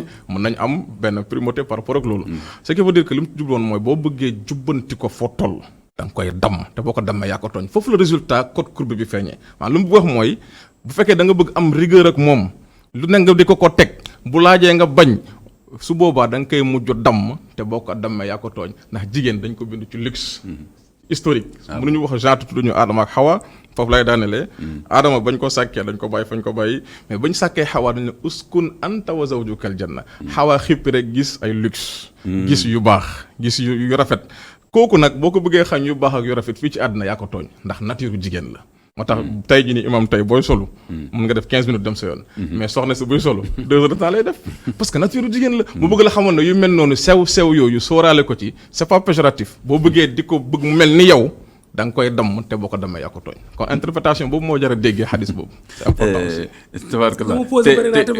waaw c'est ça voilà c'est ça te léegi docteur Seydi justement loolu mais c'est vrai que kon question genre bi en tout cas kon dañuy gis ne ci l'islam y a pas de problème ci principe bu àq yelleef jigéen ak góor ku ci nekk nga am sa àq yelleef mu des nag justement àq yelleef yooyu yan la est-ce que tam ñiy woote genre àq yelleef yu ñu jàpp ne mooy bu góor ak bu jigéen ànd na ak sunu caada ak charia loolu tam question la boo jëlee par exemple problème kilifteef ci sunu caada de façon générale donte woon tamit historiquement amoon na ay jigéen yu fi waroon kilifteef effectivement est-ce que kon mën nañu wax ne caada Sénégal de façon générale góor moomu say lif beneen bi tamit ci wàllu l'islam li ñuy faral di wax nee naa tey man animateur émission la mën naa ci am son point de vue personnel mais tey animateur émission que ni góor mooy yilif bu dee ci temps yi sax gis nga débat ci affaire est-ce que jigéen mën na nekk président de la république ma dégg benn député daal ne loolu mënu fee nekk parce que jigéen nekk président dem di toog ci kanamu kilifa diine yi di wax di yéen yilif mënut nekk et cetera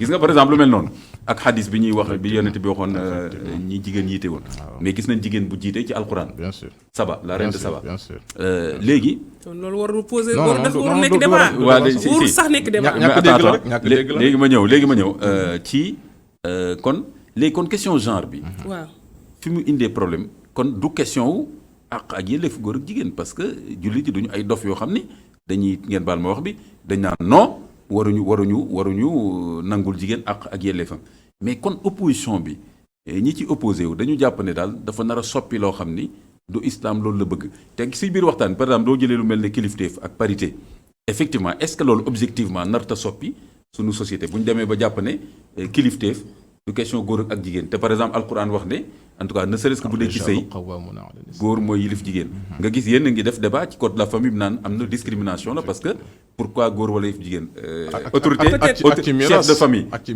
miraas léegi ma ñëw dama lay joxe exemple pour nga mën développer waaw léegi soo jëlee question yu mel noonu donc boo jëlee kon ci miraas bi nga jël ci affaire même veuvage bi sax dañ koy kaas léegi voilà donc code de la famille bi moo tax ma ne la changement sociétal la nee na charia dafa discriminer jigéen foofu effectivement quarantaine bi 4 mois 10 jours et tout voilà yooyu yëpp mi ngi noonu voilà justement donc yooyu yëpp ay questions yu ñuy poser sur la table donte woon sax nag ñiy défendre genre tamit ay niveau la am na ay radicaux féministes yoo xam ne pour ñoom genre daanaka diine la ak ñeneen yoo xam ne ay femmes lañ musulmanes yoo xam ne dañ naan non genre nañ ko jàngatee l'islam féministes yi jigéen lañu droit des femmes lañu duñu wax duñu dugalaale góor donc am na même différence entre féministe ak ñuy défendre sur le genre pour gën a leeral waaw léegi waaw féministe jigéen la d'accord ñoom droit de la femme rek la ñuy revendiquer pour changer un peu ordre bi dinaa ci ñëwaat peut-être pour leeral concept yooyu defe naa ni dañ ko leeral waaw léegi kon yow docteur Sely waaw léegi kon pour yow objectivement waaw est-ce que amul problème compatibilité entre yenn démarches yi ci genre ak yenn concepts yi même boo jëlee question orientation sexuelle bi. waaw dinaa ci ñëw. léegi. moom laay mujjee ak problème boo jëlee. problème mu kilifteef ak yu mel noonu. waaw par exemple tamit teel a sëy bi ak yu mel noonu. da ngay dégg sax ay femmes di wax ne gisoo jigéen buñ koy ngénte dañuy wax ne yàlla na am borom kër gu baax. am na ay jigéen yu wax gis nga loolu yëpp suufeel jigéen la parce que pourquoi affaire këram borom na am xaalis waaye mën a liggéey voyager waaye may leen ni seen jàmm oustaz nañ seetaat seen discours bon man duma leen wax bu ñu wax moo tax ma ne liberté duma leen wax bu ñu wax parce que suñu waxul tamit ñun duñ xam lan la kii mais léegi est-ce que yow vraiment docteur Sely da ngay assumer que ni pour yow il y a une lecture c'est-à-dire am na benn jàngat boo xam ne suñ ko jàngatee genre donte woon ci biti la jógee wala que lu bees la plus ou moins warul am problème compatibilité ak l'islam ni mu bëgg ci société bi wala est-ce que reconnaître nga ni que am na ay difficultés yoo xam ni peut-être il faut que ñu seet nuñ koy lijjantee. dinaa ñëw ci merci beaucoup imam merci imam Moussa lu mu wax dafa bëri nag moom. mu ci war a def bëri na. yow laa toppandoo rek. waaw waaw parce que waaw. dinaa mujjee parce que concept bi moo complexe. dafa complexe. effectivement moo tax waroo ñëw rek ni lii la. voilà waaw daf lu mu la am dafa bëri. d'accord. dinaa mujjee ak orientation mais rek pour leeral. parce que wax na fi parité wax na fi égalité. xam nga égalité boo ko déggee rek. mooy égalité sur le plan des droits. parce que góor ak jigéen ay nit lañu. ñoo war a yem sur le plan droit. oui. éducation voter droit politique économique sociaux dafa naa ne loolu xam nga yem la. ñoo war a yem ci wàllum droit. loolu benn principe égalité la ñu ne aussi. sur le plan mais docteur justement tey jii. waaw est-ce que tey boo jëlee évolution yi am. waaw au niveau par exemple les nouveaux droits gis nga bi ñu ko fi indee. les nouveaux droits mooy lan non bon nouveau droit bi. waaw dama ko tudd noonu rek dama bëgg a wax ni. waaw du forcément sax dama ànd ak ñi wax ne. nouveau droit boobu pour dugaloon la affaire borom ñaari tour mais dama bëgg a wax nouveau droit ça veut dire que en tout cas am na lu nouveau. par rapport aux droits classiques ñu bëri dañ ne woon constitution bi garantir na tous les droits ci principe bi kon nouveau bi lan la bon loolu benn affaire la rek mais dama bëgg a wax en Occident yaa ngi suivre seen évolution c'est-à-dire tey ji par exemple boo xoolee tey boo jëlee France la ñu tuddee droit actuellement est-ce que droit yooyu yëpp tey ji l'islam attan na koo nangu pour ñu daganal ko par exemple au Sénégal. peut-être xam naa ne xoolal par exemple mariage pour tous. ok xoolal par exemple xoolal par exemple porter un enfant nu ngeen koy waxtee encore. gestion mère porteuse. xoolal par exemple avortement médicalisé et cetera. yooyu yëpp ay droit la dans le principe. je me trompe pas non là je suis formel droit la lu ma ñàkk xam naa loolu. léegi est-ce que loolu yëpp tam mën nga wax ni société musulmane yi nañ ko nangu rek te évoluer te xam ne genre la. kon est-ce que mën na yombee noonu aussi ci léegi pour ñëw. Imam Fall du nekk à l'aise forcément ci yooyu forcément. effectivement. pour dugg ci orientation bi en tant que tel. fan la interprétation yi ñëwee. ci wàllum genre xam nga maa ngi doon soxla mais fan la. duggee bu ñu duggee ci genre comme continuum c'est-à-dire. genre ne waaw soxla ku góor ki ak soxla ku jigéen ki ñooñu. soxal. waaw. waaye am na foo xam ne amul góor amul jigéen am na foo xam ne du ñu wax féminin masculin parce que am na ngunu ganaay ngunu ngaana. waaw ngunu ngaana am na. moo tax mu intéressé maanaam mooy koo xam ne dafa juddu. waaw am ñaari cër. cëru góor ak cëru jigéen. en même temps waaw loolu dafa mës a am. xam nga loolu dafa mës a am suñu société. waaw léegi mënu waa léegi bu ñu waxee soxlu góor rek soxlu jigéen léegi yow nga dugg nga juddu nga xool ni yow mënoo dugg ci boîte bi ay boîte lañ koy tuddee. boîte féminin boîte masculin. parce que derrière boîte yooyu ay soxla la. waaw ñu ne waaw bu ñu xoolee ni waaw yow nekk ko ci boîte bi nekk ko ci boîte bi léegi nun nañuy def. foofu la prise en compte hermaphrodite yi mooy intersexe mooy li ñuy wax ngunu ngana dugg. ñooñu bañ leen dugalee ci biir intersexe yooyu. nga xam ne ñaari jër yi la ñuy kii. waaw moo tax man dama naan boo gisee nit ki di dem bu ko juger bu ko beddi. man moom du ma beddi kenn. ngay jaune di vert ak di doxale ay. beddi parce que man dama respecté nit ci boppam. mais docteur mais mënoo gis nit ñi sax xam ne ngunu ngaa na la wala leneen la loolu sax moom la am na ci ñoo xam ne mënoo ko xam bu dul médecin bi wala keneen. am na ñoo xam ne féminin aussi am na ñoo xam ne rey nañ fi nit fii Sénégal. ne ko góor jigéen nga. parce que dafa def meññeer. waaw jëluñu en compte aspect boobu. waaw loolu ëppal la. loolu am na fi. jaaduwul loolu am na fi parce que ñàkk xam rek. non islam affaire yi foog nga xam ko. léegi problème boobu bu mu duggee waa États-Unis góor jigéen yu fa nekk sukkandiku ci intersexuel mooy ngunu ngaanaa yooyu ñoom it. mais par exemple yow en tant que sociologue. waaw est-ce que souvent man des fois je crois il me semble que intellectuels yi des fois. ñu ngi ci ay programme de recherche yu tubaab yi tëral parce que ñoo koy financer donc moo tax souvent du ñu def ay recherche ci suñu vraie société parce que souvent les vrais problèmes des fois suñu société bu amul ay bailleurs yu ko financé loo ko bëgg a def doo ko mën def parce que day demander ay moyens. mais par exemple jëlal munu ngaana. waaw dafa mës a am. mais Afrique nan lañ ko doon réglé. bu ñu jëlee kon nañ ko réglé nuñ ko doon réglé par exemple. xam nga loolu war nañ ñu xool càmbar. est-ce que genre rek moo ñu ko war a réglé wala est-ce que am na nuñ ko doon réglé suñu société. ak charia sax. waaw ak charia waaw ak tamit charia voilà. mais xam nga loolu. war nañ ko càmbar. effectivement war nañ koo génne xam nga waxtaanee ko population boobu ñaata lañu au niveau mondial. ñu ngi ci 0,2% catégorie boobu. au niveau mondial mais gis nañ fi man fi Sénégal gi gis naa leen ci bëri parce que wax naa commencé naa ci intéressé. waaw man gis naa ci benn vidéo. ñooñu li ñuy dundee mooy xale bu jigéen boobu. mais moom dafa jàpp ne góor la parce que beneen cër bi la amoon. mais ñu opéré ko doxul parce que vraiment doy na waar trop da ngay sentir ne. parce que société bi ñaari boîte yi la xàmmee masculin ak féminin jëlul ko en compte ngunu ngaanaa yooyu léegi yow su ko defee il faut nga bokk ci benn. bokk ci benn mooy lan nga judd il faut ñu wutal la tur. nga judd il faut ñu déclarer il faut nga dem école. donc il faut nga dugg ci ñaari boîte yi.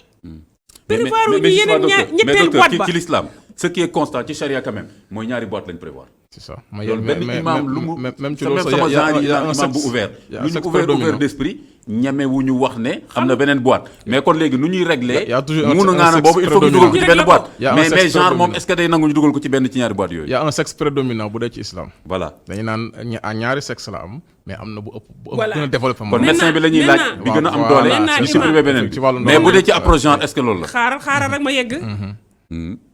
sexe prédominant boobu fan nga koy xamee. expert lañ koy laaj. xam nga fan nga xamee ne moom moo prédominant. il faut que may le temps ba nga dugg adolescence.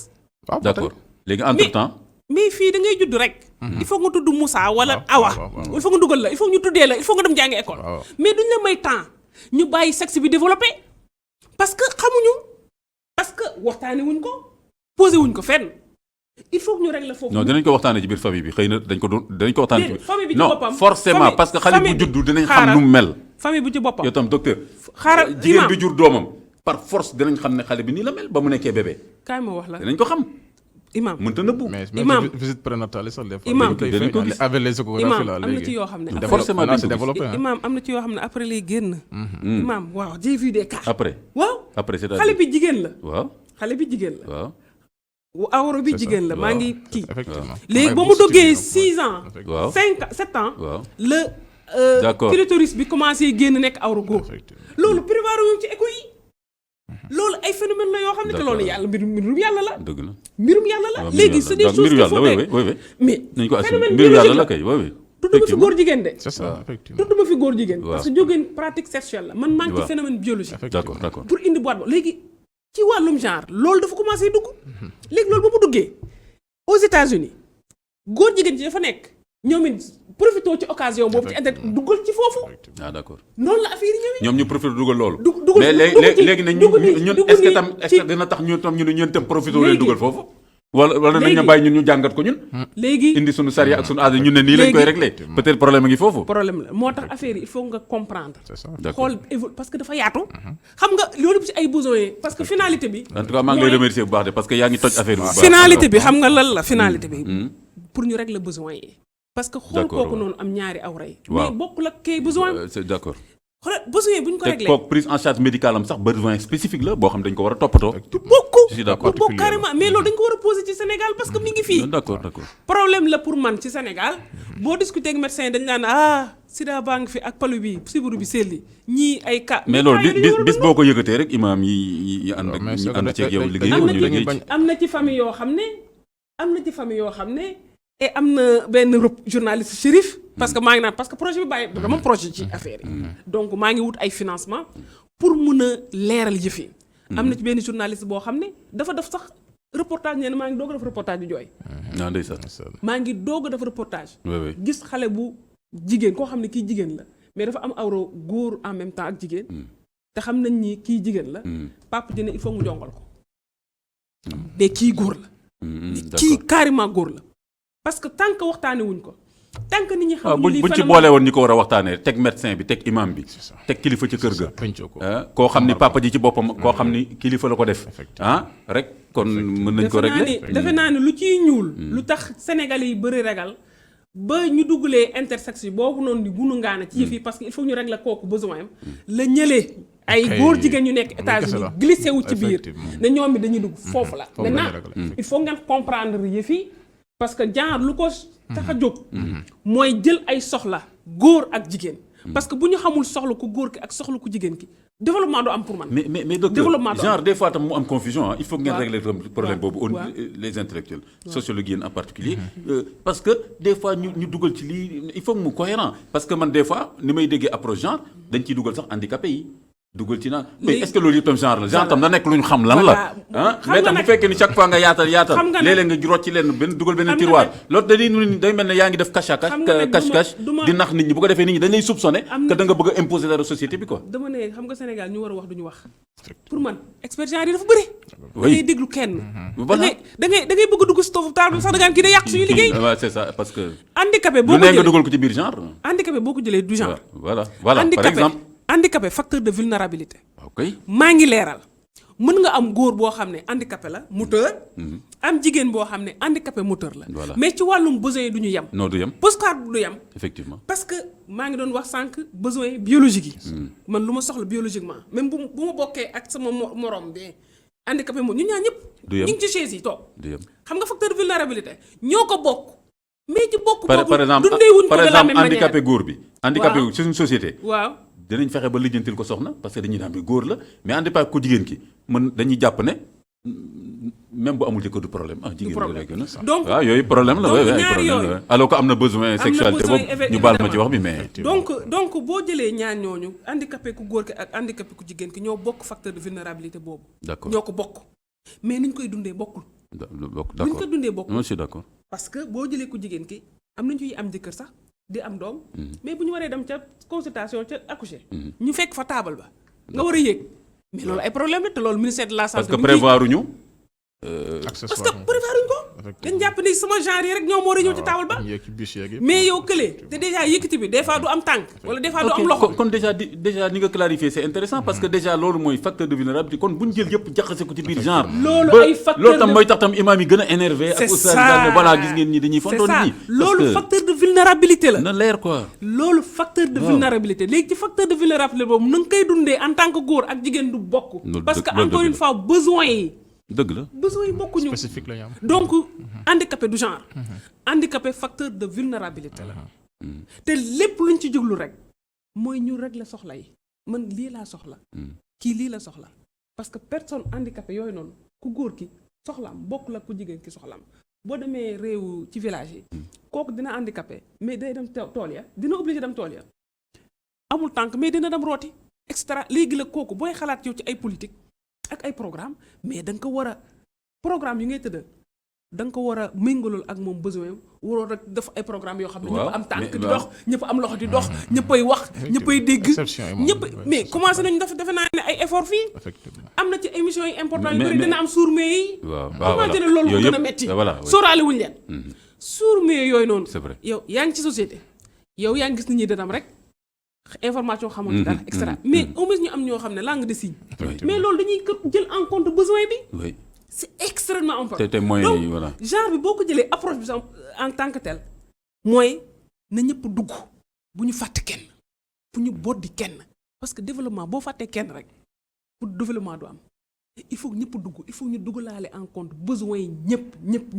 besoin yi ñëpp en compte ci programme yeeg politique yi luñ koy dérouler d'accord mais voilà mais Imam Fall ba tey c'est vrai donc ci approche bi le fait que ku nekk ñu jox ko ak yelleefam day dugalal sax ci question boobu mooy question politique publique yi nga xam ne tey genre dafa nekk benn préoccupation centrale transversale sax lay wax politique yëpp tey jii ministère boo dem di nga fa fekk benn bureau de genre dëgg la ci école itam di nga ko fa fekk Dëgg la. syndicat yi et cetera Dëgg donc la. dañu jàpp ne buñ ko nangoo ci wàllu ne effectivement soxla yi bokkul par exemple boo demee ci syndicat benn jigéen buy jàngale mën na wax ne sama soxla bokkul ak góor bi jàngale. Dëgg la. parce que man dama am benn doom kër ga. kii nekk góor jabaram mi nga kër ga. Waaw. liggéeyul toog ci kër gi toppatoo Waaw. man donc effectivement loolu. te mën nañ loolu te loolu ci biir école yi ak ci liggéey bi ci boppam lu ñuy wax conciliation rôle professionnel ak rôle familial dafay dugg loolu. d'accord dafay dugg c'est-à-dire que yow ci bureau ba lu ñuy xaar ko jigéen ki loolu la ñuy xaar ko si góor ki. oui mais entreprise bu duggul ne kii. dafa am Waaw. responsabilité sociale plus même résultat yi la ñuy xaar mais il faut ñu dugalaale ni kii suba day ëmb suba day nampal il faut que entreprise bi jëlaale en compte loolu yi pour mu gën a mën a performer. loolu sax la islam gën a ànd plutôt que ñu dàq ndaw si. waaw parce que comme dàq bi en Europe par exemple jigéen bu ëmb am na entreprise yoo xam ni bokk na presque ci critères yi. Mais même que ni fii- temps bi nga fii liggéey fexeel ba même- bu fi ëmb de. même fii- defal sa contraction yaa xam mais boo même ëmbee fii- rek. même fii am na ci entreprise yoo xam ne ci entretien ba lañ lay laaj ndax yow am nga borom kër. nga ne gis nga. maa ngi doogay am borom kër ñu ne yii kii de buy doog a am borom kër xam nga pression sociale il faut nga am dañuy privilégier kenn premier doom bi waaw. ak tamit nañu poste de responsabilité la bàyyi privilégier gu góor ki ndax kii de ay njaboot gu sew la yor ay mbojo mbojo la yor kii du am jot. alors que dañ ko waroon dimbali ci. mu alors mën a que def liggéey bi entreprise bi d'accord si on veut avoir des entreprises à visage humain il faut que entreprise bi ne ñi kii samay employé la dinaa fi lijjanti ab crèche boo xam ne parce que jigéen buy liggéey am xale yu ndaw wala kuy nàmpal mais tant que problème doom yi la njëkk lijjanti wallaay wax nga dëgg. balaa muy concentré wu mais entreprise moo ko ci war a jàppale wallaay ndeysaan. am na ay entreprises yu bëri yu mag au niveau international mais dañuy am ay crèche bu ñu xoolee ni boîte bi 50% samay employés ay jigéen lañu mais il faut nga sóoraale loolu pour mu am na conciliation aujourd'hui ñu ngi ci jamono numérique internet yi mais lu tax aujourd'hui jigéen boo xam ne ëmbam dafa metti wala jigéen ba ëmb na 1 mois et demi dafa war a reprendre lu tax duñu utiliser numérique boobu nag c'est-à-dire jigéen bi aujourd'hui wala ku góor ki sax parce que fi gis jigéen góor boo xam ne peut-être tànkam dafa damm mi ngi en convalescence Waaw. mais mënuñoo xëy chaque jour bureau pour Télétravail, man am télétravail. na ci poste yoo xam ne jarul ngay xëy chaque jour bureau Effectivement. embouteillage lay indi da ngay gaspiller Wallaay wax électricité nga da ngay dëgg. gaspiller Foofu ndox problème foo gaare. mais yàlla indil télétravail mën na nañu ko régler. télétravail mën na ko régler je pense que ni kon état kon c'est tellement intéressant c'est c'est-à-dire que intéressant. télétravail bi. waaw mën na corriger ay. yàlla parce que ñun avant Covid bi ñu ngi doon wax C'est télétravail ça. kenn dégguñu Oui, c'est ça ñu ne mën nañoo utiliser numérique bi c'est vrai. jigéen bi pour mu mën a gën a mën a toog ci doomam Effectivement.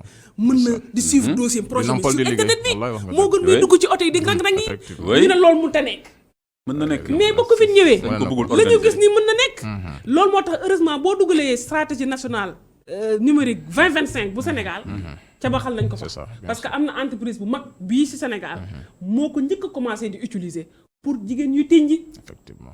jigéen ñuy tënji Oui.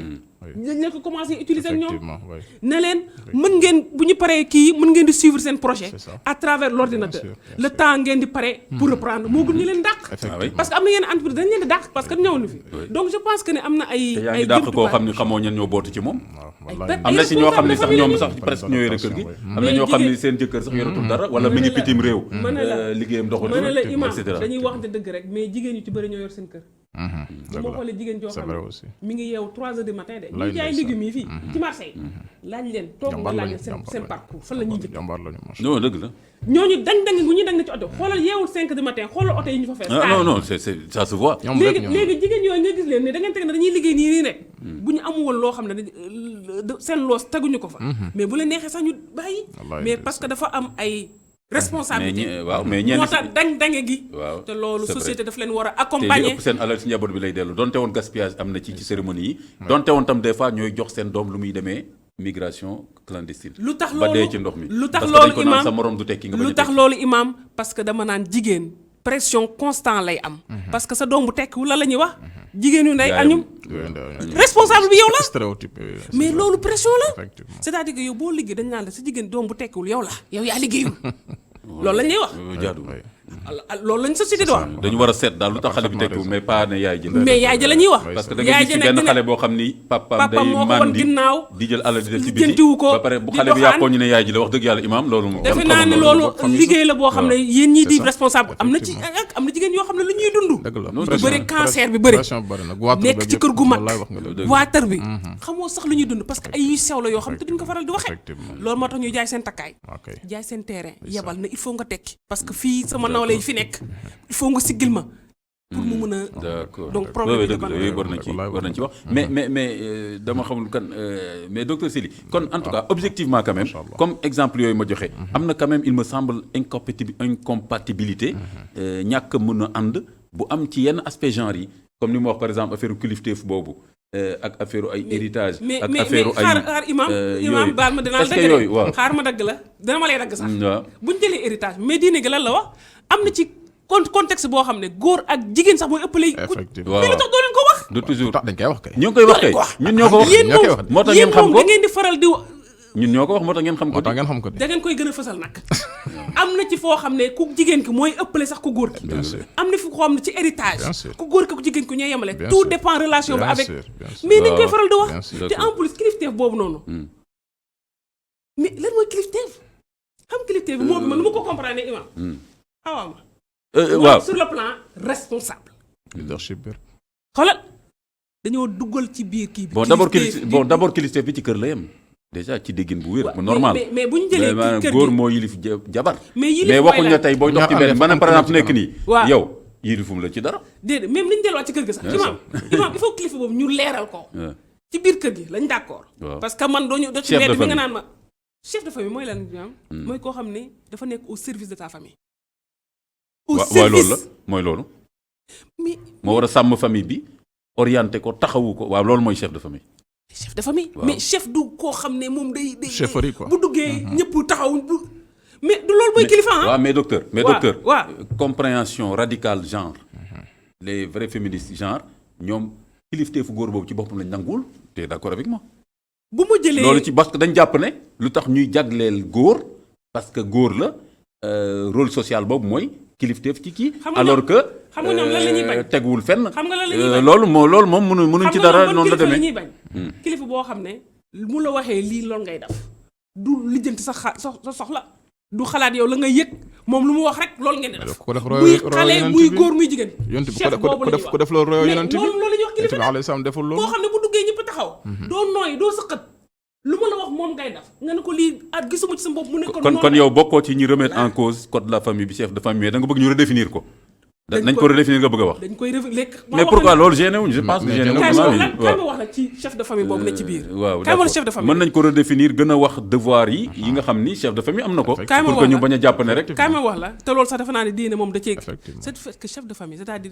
jigéen góor responsabilité góor ci texte yi dañu ko gu góor ki moom mooy responsable xale yi gu góor ki Waaw. moom mooy responsable xale yi oui oui te bu ñu c'est une xoolee prise en charge moom la bu ñu xoolee socialement kan moo ci gën a am responsable kan mooy sonn ci xale yi mais jigéen mooy gën a sonn ci xale yi texte yi bu ñu ko bindee waaw xale bu feebaree ñu war ko yóbbu Europe mu ñu faju ko tant que amul autorisation papa ji xale bi du génn dafa mel ni yaay moom amul autorisation quoi amul responsable ci xale bi texte yi dafa won ni góor kese mooy am responsable ci xale yi alors que socialement mais jigéen lu muy investir ci doomam loolu lañ ko war a modifier texte yi parce que da nga ciy am ak jigéen góor boo xam ne sëy nga moom tàggoog moom mu saay-saay sa doom feebar parce que yaa ciy jang-jange mu nga laaj ko autorisation mu lay kayit loo D'accord. mais gis naa fi ñoo xam ne seen doom bëggoon dugg école pour kayit yi d'accord ñu nekk ci famille boo xam ne xale yaay ji jàngul ah d'accord yooyu ay problème mu sàggan sa mais gis d'accord naa fi xale yow dañ leen jugement sax pour ñu mën a dégg école xale d'accord yaay ji waaw papa. yooyu juste Donc, yooyu d'accord revendication yooyu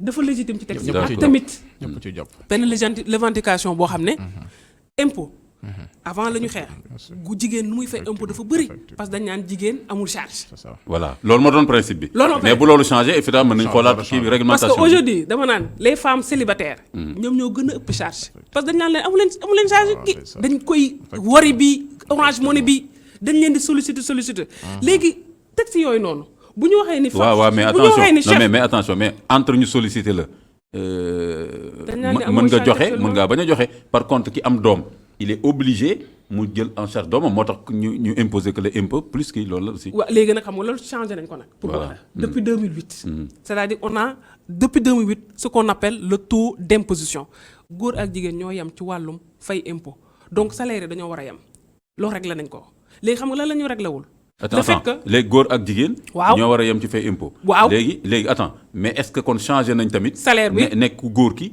moo war a jël en charge famille am comme ni ñu koy waxee ci code de la famille bi mais xoolal léegi ci pour équilibrer aussi noonu la war a demee waaw mais xoolal ci kër yi kuy jël en charge non waxuma les waxuma la Waaw. pratique non loi bi Loi bi dafa war a loi bi changer. dafa war a wax lii pratique bi nag moom ñu seet après loi dafa war a wax responsabilité partagée loi bi loolu la war a wax xam nga bu ko waxee responsabilité partagée xam nga la lay beneen juraat encore xam nga jigéen bii di liggéey man mii di liggéey sama salaire moi je paie 40% d'impôt sama salaire 40% lañ may dagg 40%. d'impôt góor ñi ñaata la ñuy. léegi xam nga léegi réglé nañ ko. léegi ñëpp 40%. voilà. léegi impôt yooyu noonu may def bu ma génnee àdduna lu may cotiser duñ ko jox sama njaboot xam nga jigéen góor ki lu muy impôt yooyu ñuy dagg. bu génnee àdduna. kuñ koy jox jigéen ki dina am pension. mooy pension bu muy fayeeku. waaw loolu moo tax ba demee perception jigéen ñi bëri fa. market yi loolu may indi loolu. waaw kay. léegi yow jigéen bii di cotiser comme ko góor ki. waaw mu génn àdduna xaalis bi fan lay dem. xaalis bi du dem njabootam comme ko góor ki. fu muy dem. état. li jaaduwul. loolu moo tax nag revendication famille nag nekk ci ne dafa waroon dem ci njaboot gi. dafa war a dem si njaboot loolu boo ko xeexee ñëpp leen di jàppale. waaw mais loolu defe naa ne wax nañ ko de. dafa war a dem ci njaboot bi. parce que on n'est pas en contradiction dañ leen di jàppale. parce que kon ku jigéen ki su fekkee ni dafa faatu. waaw ni nga xamee ni góor gi bu faatoo lu mu doon cotiser dafa war a dem ci borom këram kon ak doom yi. loolu tamit beneen revendication la. te loolu buñ toogee waxtaan loolu mooy vrai droit. ba du comprendre yeneen revendication lu tax nit ñi di kaas yenn nii parce que am na lu bëri. sama mbokku jury bu ñu expliquer je pense que. surtout que c'est vrai que code de la famille bi c'est pas que forcément rek xaw ma lan mais code de la famille ci boppam daf ci bëri yoo xam ne sax niñ ko tëralee du noonu la ko charia waxee. c'est ça. donc bu jigéen ñi di kaas dañu war a def ñun attention imam yi ba xam bu baax jigéen ñi li ñuy wax doog a demaat ci charia mais buñ ne non le fait que jigéen ñi bëgg a remettre en cause code de la famille bi rek comme problème la ci l'islam te fekk code de la famille ci boppam problème la déjà. ci ni mu tëddee est-ce que jël na en charge ni ko islam bëggee yëpp liggéey boobu tamit. ak société bi lu muy doxee nii. waaw c'est vrai. jigéen ñaa ngi ci biti di liggéey. ñu ngay participer extra. donc loolu dafa war a adapté. moo tax man may faral di wax ci biir code de la famille dañoo war a wax lu ñuy wax responsabilité partagée. responsabilité partagée. d'accord loolu boo ko tuddee rek. ok ku góor c'est très important parce que xoolal yow code bi lu mu wax ku jigéen ku góor ki rek moo am choix fa leen dëkk ji même man des fois bu may participer lu yaas bi mais ku góor ki moo war a tànn fan la ñuy dëkk. du xalaat man fan lay liggéeyee ndax arrangé na ma même moom góor ki mu liggéeyul sax Dakar. ma nga Kédougou di liggéey mais moom mooy wax fan la ñuy dëkk. léegi yow yéen a ngi yow yaa ngi jàngale Kër Massar mu ne noonu nañ dem dëkki Plateau. parce que code bee ko may loolu comprendre nga. am na yuy sew yoo xam ne code bi. waaw mais docteur Sely tant que góor mooy takk jabar code bi da koy may mu wax fi ñuy dëkk parce que mooy dem takki yow bis boo demee bëgg takki góor nga ne ko fii laay dëkk. mais loolu du mën a dem di. mais loolu la principe bi loolu la mais parce que pour man affaire yi projet la boo leen nekkee ensemble da ngeen war a bàyyante xel. peut-être loolu ñu bàyyi leen ngeen waxtaane ko mais ci loi bi dañu war a bàyyi kii takki jabar mu wax fi muy dëkk mais nag bu fekkee waxtaan ngeen seen biir de façon implicite mu nangul la dëkki sa kër wala feneen amul problème comme góor ñi dem dëkki itam actuellement seen kër jabar amul problème mais bu leen changer loi boobu parce que góor bi dem takki jabar quand même am na droit wax ne bu ñaar àndee fa moom ku nekk ci kanam après su ngeen ci jubóo ci amul problème bu ñaar àndee fa moom ku nekk ci kanam mais ba mu gàtt xel rek loolu mooy affaire bi mais waaw bu mu gàtt xel boobu léegi ci est-ce que mën nañ ko régler ci loi bi wala am na yoo xam ni tamit waxtaan la ci waxuma la sax loi mais bu ñu delluwaat ci jàngale yonent bi alayhi salaam yu bëri nañ ko bàyyi mais c'est parce que y a une mauvaise interprétation ci texte yi ak itam phallocratie boo xam ne góor ñi tëral nañ ko pour sécuriser seen nguur loolu yëpp feeñ na ci ay interprétation beneen bi itam bi góor ñi di jàng ci daara yi boo gisee ñu wax scolarisation des filles c'est important jigéen ñi dañoo nekkoon di dëbb di soq parce que loolu la culture joxe woon donc ñu jàngi masala yi indi ko jàngal ko jigéen ñi loolu taxoon góor ñi raw leen moo tax yu bëri ci ay masala jigéen bu fa teewoon ci assemblée boobu jamono boobu ñuy tëral boobu masala doon na am beneen gis-gis Seydina Omar ba muy xutba di wax ne nañ yemale can ci nangam jigéen a ko gàggante ci biir jàkka ji ne ko li nga wax du noonu parce que yonent bi alquran yemale utaloo ko doytal nga bu ko doytal mu soppi xutba bi ne jigéen ji corrigé na ma fii ci jotaay bi kon islam souple na soxna Aïcha doon na dégg benn saxaaba wax dara ci alquran mu wolu ko ne ko yaa wax loolu effectivement ay boobu yaa ci wax loolu baax na effectivement def ñu ndànk parce que man nangam pour wane ni kon mais tamit tam docteur Sely comme li ngay wax responsabilité partagée prise en charge partagée est-ce que nangu ngeen ko aussi mais loolu dafa am sax di le fait ñu fekk indépendamment góor gi li mu yor maanaam yor na poste bu 10 wala déet dama bëgg a wax ni code de la famille dafa wax ne góor gi moo war a jël en charge doom yi yëpp est-ce que léegi tey jigéen ñi tamit dinañ wax ne prise en charge bi na nekk moitié tey maanaam li ñuy wax li góor mooy joxe dépense est-ce que léegi loolu tam waruñu ko changer. pour man responsabilité suivant le salaire man xam nga la lay fonctionner parce que mënoo revendiquer ay égalité bëgg nag te yàcc. loolu nag dañ leen koy reprocher aussi. waaw mais loolu. ràcc mu ñëw seen côté rek. waaw mais loolu xam nga il faut mu leer. ci turu genre am na jigéen yoo xam ne. waaw dañuy jënd ay or. waaw oto yi rafet na la ñun dañoo ëpp besoin ak góor ñi. waaw ba pare ne xam nga seen affaire moom xam nga nag doo dem jëli jigéen joo xam ne nag du ñu def anonyme parce que bu ma gisee jigéen joo xam ne ma ngay daanu du jug di sonn ci njabootam kooku lu mu am ci njabootam lay jëm man kooku xalaatu sax ay am na xam nga dañoo nekk ci société yoo xam ne polygamie dafa dugg xam nga polygamie bu dafa bëree polygamie bu mu bëree nga am soxna am ñeenti jabar. polygamie bàyyi ma daaneel. pour ñu gën a mën a comprendre. léegi nga nekk borom kër am ñeenti jabar.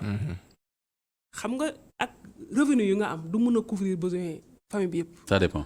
xoolal ci famille polygamie. bu dee da nga am xaalis di nga ko mën yow tamit. mais yow tam ku nekk entrepreneur fii di maye ay millions fii kooku mënut a yore ñeenti jabar. ça dépend ci kaay rek. kaay ma wax la nag ñuy takk jabar nag ñoo ñu ko mënul nag. fii ñu boobu ñenn ñi. ñu ci bàyyi radicalisme bi. ñi ci bëri déet dafa nag ñi ci bëri mënuñu ko. non non ñenn ñi mënuñu ko. ñi ci bëri mënuñu ko. mais am na ñoo xam ne seen revenu dañ koy nëbb seen i xamuloo ko ñun tam am nañ ay feem comme yéen. c'est-à-dire que looy nëbbee revenu. mais nëbb stratégie la stratégie. pour lan takk ay jabar stratégie la. stratégie pour lan. takk jabar. baax na trop baax na trop man de suñu am stratégie la pour takk soxna. suñu am yëpp dafa war a duggaat ci kër gi. te damay faral di wax ne. non mun ngeen jël benn wàll bi sax di ko yàq ci cérémonie yéen jigéen ñi est-ce que seen alal yëpp ci kër gi lay dugg lenn li da ngeen ciy wane wu. wala ndeyale dootoo leen xàmmee. waaw am na foo xam ne yéen yëpp ay kat ngeen yor yéen yëpp nii te peut-être gaz bu manqué ci kër ga sax nga ni bon bi woowal sama jëkkër. mu jënd ko ça dépend ci jigéen ñi rek. ak tamit ça dépend ci góor ñi. justement moo tax bu leen jël bët bi rek teg ko ci am na xam am na ci góor ñoo jigéen ñoo xam xaaruñu dara. ñu ngay liggéey xaaruñu dara mais góor gi takk ñeenti jabar bu fekkee ñeenti jabar yooyu am nañ seen revenu nangul ko quel est le problème pourquoi féministes yi bëgg a xeex polygamie mais pourquoi le docteur c'est pas juste ça loolu beneen du question li ma ne góor mais dafa juste quoi mais polygamie ci boppam dégâts yi mu fii def polygamie ci boppam moo posé problème non polygamie bi ci boppam loolu ay conséquences la yoo xam ni ça pose problème éducation à la polygamie la rek mooy problème c'est-à-dire il faut une éducation à la polygamie on les prépare au mariage dugaatal ci teen taxi dugaatal taxi la jox ci polygamie waaw in mais docteur Sely polygamie docteur Sely mënul maanu nga yem ci benn docteur Sely boo mënul maanu yem ci benn léegi boo amee ñaar nga def nan nga ñàkk maanu booba def mën nga am jéng nga fa laa tam ñeenti jabar coordonné ko c'est pas difficile surtout bu fekkee da ngaa jàng coordonné ko c'est pas difficile mais ma wax la benn affaire waaw yow amuloo fi tey ji ay xarit yow bokk génération yu nekk ay cadre te nekk ci mariage polygame est-ce que dañ leen ko forcer déedéet arrangé na leen déedéet waaw loolu duñ ci bàyyi xel waaw loolu dinañ ci kon polygamie baax na de régulation sociale la de parce que xoola jigéenu jullit a ngi nii boo xam ni du fokkat ngeen baal ma wax bi buggul ku ko fooyee te am na par exemple 40 ans parce que def na master def doctorat def PhD def postdoc xam nga xoolal ba mu yàgg mu ne bon léegi dama bëgg nag vraiment casé wu kooku ak pression bu sociale bu métti waaw pression bi sax d'accord ma ci kañ ngay am jëkkër waaw non d'accord ma ci pression bi nañ la bàyyi yow yaa yoo xam xoolal jarul pression parce que jigéenu jullit bi dañ la dul bàyyi nga xam ni bëgg na respecter les valeurs de l'islam les valeurs morales jarul ñu koy pression moom moo war a xam ni am na loo xam ni war na ko jomb mais kooku tey bu fekkee mu fekk benn kilifa bu am ñaari jabar mu ne ko dama lay jël ñetteel lu tax radicaux yi féministes dañu kii dafa ñàkk fayda il paraît que maintenant ñetteel la mais loolu fu ñu ko teg du loolu man pour ñu siy bëri ñu siy dugg te kooku dugg ci sëy bu normal nar cee mën a am ñaari doomam di leen yar surtout que am na revenu yu muy dimbalee jëkkëram mais polygamie am na ay côté yu baax de parce que am na jigéen joo xam ne dafa tàggoog borom këram waaw erreur moo leen tàqale par exemple mu am beneen soxna waaw erreur bi dàqu mais day nekk deuxième rek bokkaat ci famille bi loolu yàqul dara régulation sociale la dama ne tant que pression sociale mi ngi ci jigéen ngay nekk sa appartement moom animateur di fay 200 000 francs ci benn kii nekk na conférencier bi nii waaw c'est vrai te place animateur la war nekk yaa dugg tam bu ko intéressé quoi polygamie ça veut dire que ça intéresse tout le monde polygamie moo tax mais buñ ko xeex en tant que tel mais mën nañ ko réguler polygamie am na ay solution je suis d'accord il faut ñu réguler ko du n'importe qui moo war a waaw c'est vrai du n'importe qui loolu tamit war naa ne wax nañ ko ba tey nag non d'accord c'est pas un principe c'est pas un principe c'est juste une option boo xam ne da nga koy mën nag xam nga Maroc mi ngi réguler waaw c'est vrai te pourtant pays musulman la waaw mais tax fii duñu réguler waaw man contre ma régulation sax ñoom dañ ko il faut ñu réguler ko il faut ñu encadrer ko contre ma régulation maanaam ku bëgg a jël plus ñu xool est-ce que tu es dans les conditions je pense que kon foofu même psychologiquement dañ la war a préparer sëy du ñu ñëw dugg ci noonu malheureusement aussi parce que boo leen xoolee journaux yi soleil journaux yi ci boppam violence bi bu bëree ci jigéen rek dafa lëkkaloog polygamie effectivement jigéen bu demee ba rey dëgg la jigéen bu demee ba tëbb ay xottu bëtel daf ko ca togg ko jox ko njaboot ga mais c'est en rapport jigéen bu soodee wujjëm gis nga forme de violence yi jigéen nekk productrice de violence nga càmbar ko nga ne mais c'est tout ça c'est en lien avec la violence xoolal ma Maris koo xam ne dafa rayoon jëkkëram et cetera et cetera donc loolu defe naa ne problème la kenn du xoqatal sa jabar ci naan damay takk menace lañ koy def sax xam nga problème bi lan la fa ngeen doon takkee fa ngeen di mais en même temps tam jigéen bu ànd ak sagoom fa ngeen di takkante mais tam en même temps docteur Sely waaw jigéen bu ànd ak sagoom c'est pas parce que sa jëkkër dafa wax lu mel noonu que di nga def n'importe mais xam nga problème bi lan la loolu aussi day yomb trop xam nga imaam nit kese la ba ngeen doon takkantee ci mairie ba yow wax nga ko ne yow rek la ba géej gi fer yow rek la takk man dama ciy dugg te ma am la yow mii mais monogamie nga dawal ba ci biir indi keneen mais gis nga choc boobu noonu en général góoru sénégalais yi polygamie la ñuy signé de pourtant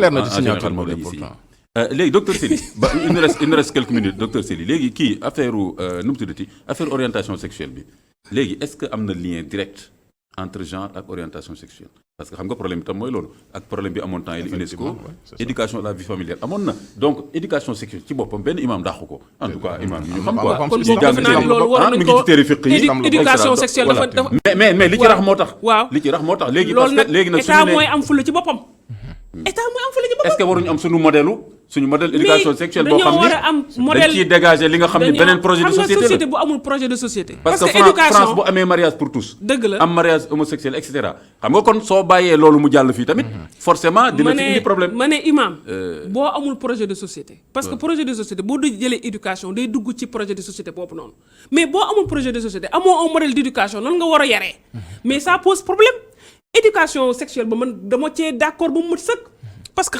club EVF dans les années 90 mais ça n'a pas posé de problème peut-être li ciy pose problème moom loolu ñu bëgg cee loolu je pense que état moom moo am responsabilité am fullam bu mat sëkk am aussi orientation ak fu mu mën a jëm mais boo amul fa nga mën a jëm je pense que man fii gisuma fi ñoo xam ne dañuy promouvoir bu ma jëlee sama mbokk droit de l'homme yi defe naa ne ñoom dañuy promouvoir ñoom dañuy protéger attention bu ma leen jëlee ñu si bëri xam nga ñoom li ñuy def dañuy protéger c'est-à-dire bu rey bu nar a amee xooxatal beddal du war a jàngee foofu la ñu taxawee mais man gisuma fi ay kuréel yoo xam ne dañuy bëgg di prévenir loolu di ko pour yàq.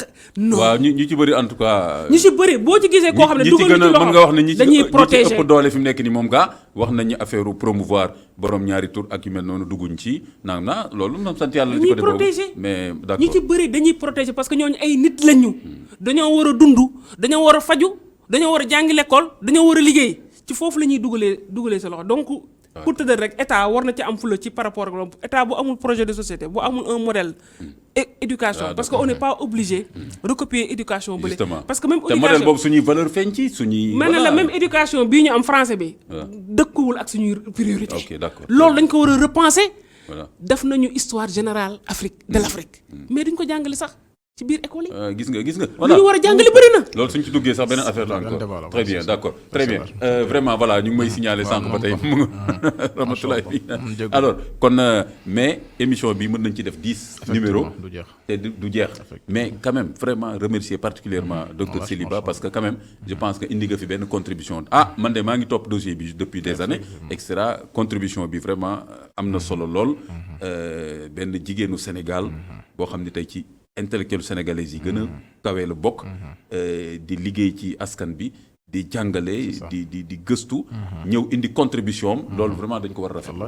du dëgg ko rafetlu suñu ndam la daal ñun Sénégal ñu am jigéen ñi mel suñu ndam la kon tamit voilà yéegal ngeen laa fi waaw non am na solo ak am solo suñu ndam la c'est-à-dire que tey jii dama doon kontaan tey colloque bu ñu wootee ci affaire yu mel noonu nga ñëw toog en tant que sénégalaise musulmane wax ñu xam ne mais kii am na lu mu indaale quoi benn c'est une femme sénégalaise musulmane bu indaale lu mel ni donc loolu c'est important kon te loolu war nañ ko ci remercier bu baax a baax di remercier aussi bu baax imam Moussa Fall parce que aussi voilà ouverture d'esprit bi ak aussi xam problème mu askan bi ba pare nag say humanité islamique ci sa fiqh yëpp nga téye ko lu ci nekk ngay def ay balance loolu yombul léeg-léeg sax nit attaqué la ne la pourquoi nga def lii mais terewul rek nga ñeme li ngay ñeme assumer daal ne gisuma dara lu yàqal l'islam ci lii ba yow beneen oustaz nga wax ma ne day yàq ba ñu waxtaan ci kon vraiment émission bi c'est important je pense que contribution loon bu ñu indi ci question bu complexe bi muy question genre religion et politique di leen jox kon rendez-vous beneen émission ku mu raw nga seetaan ko suba vendredi matin à 11h incha allahu taala wasalaamu aleykum wa rahmatullahi wa barakatu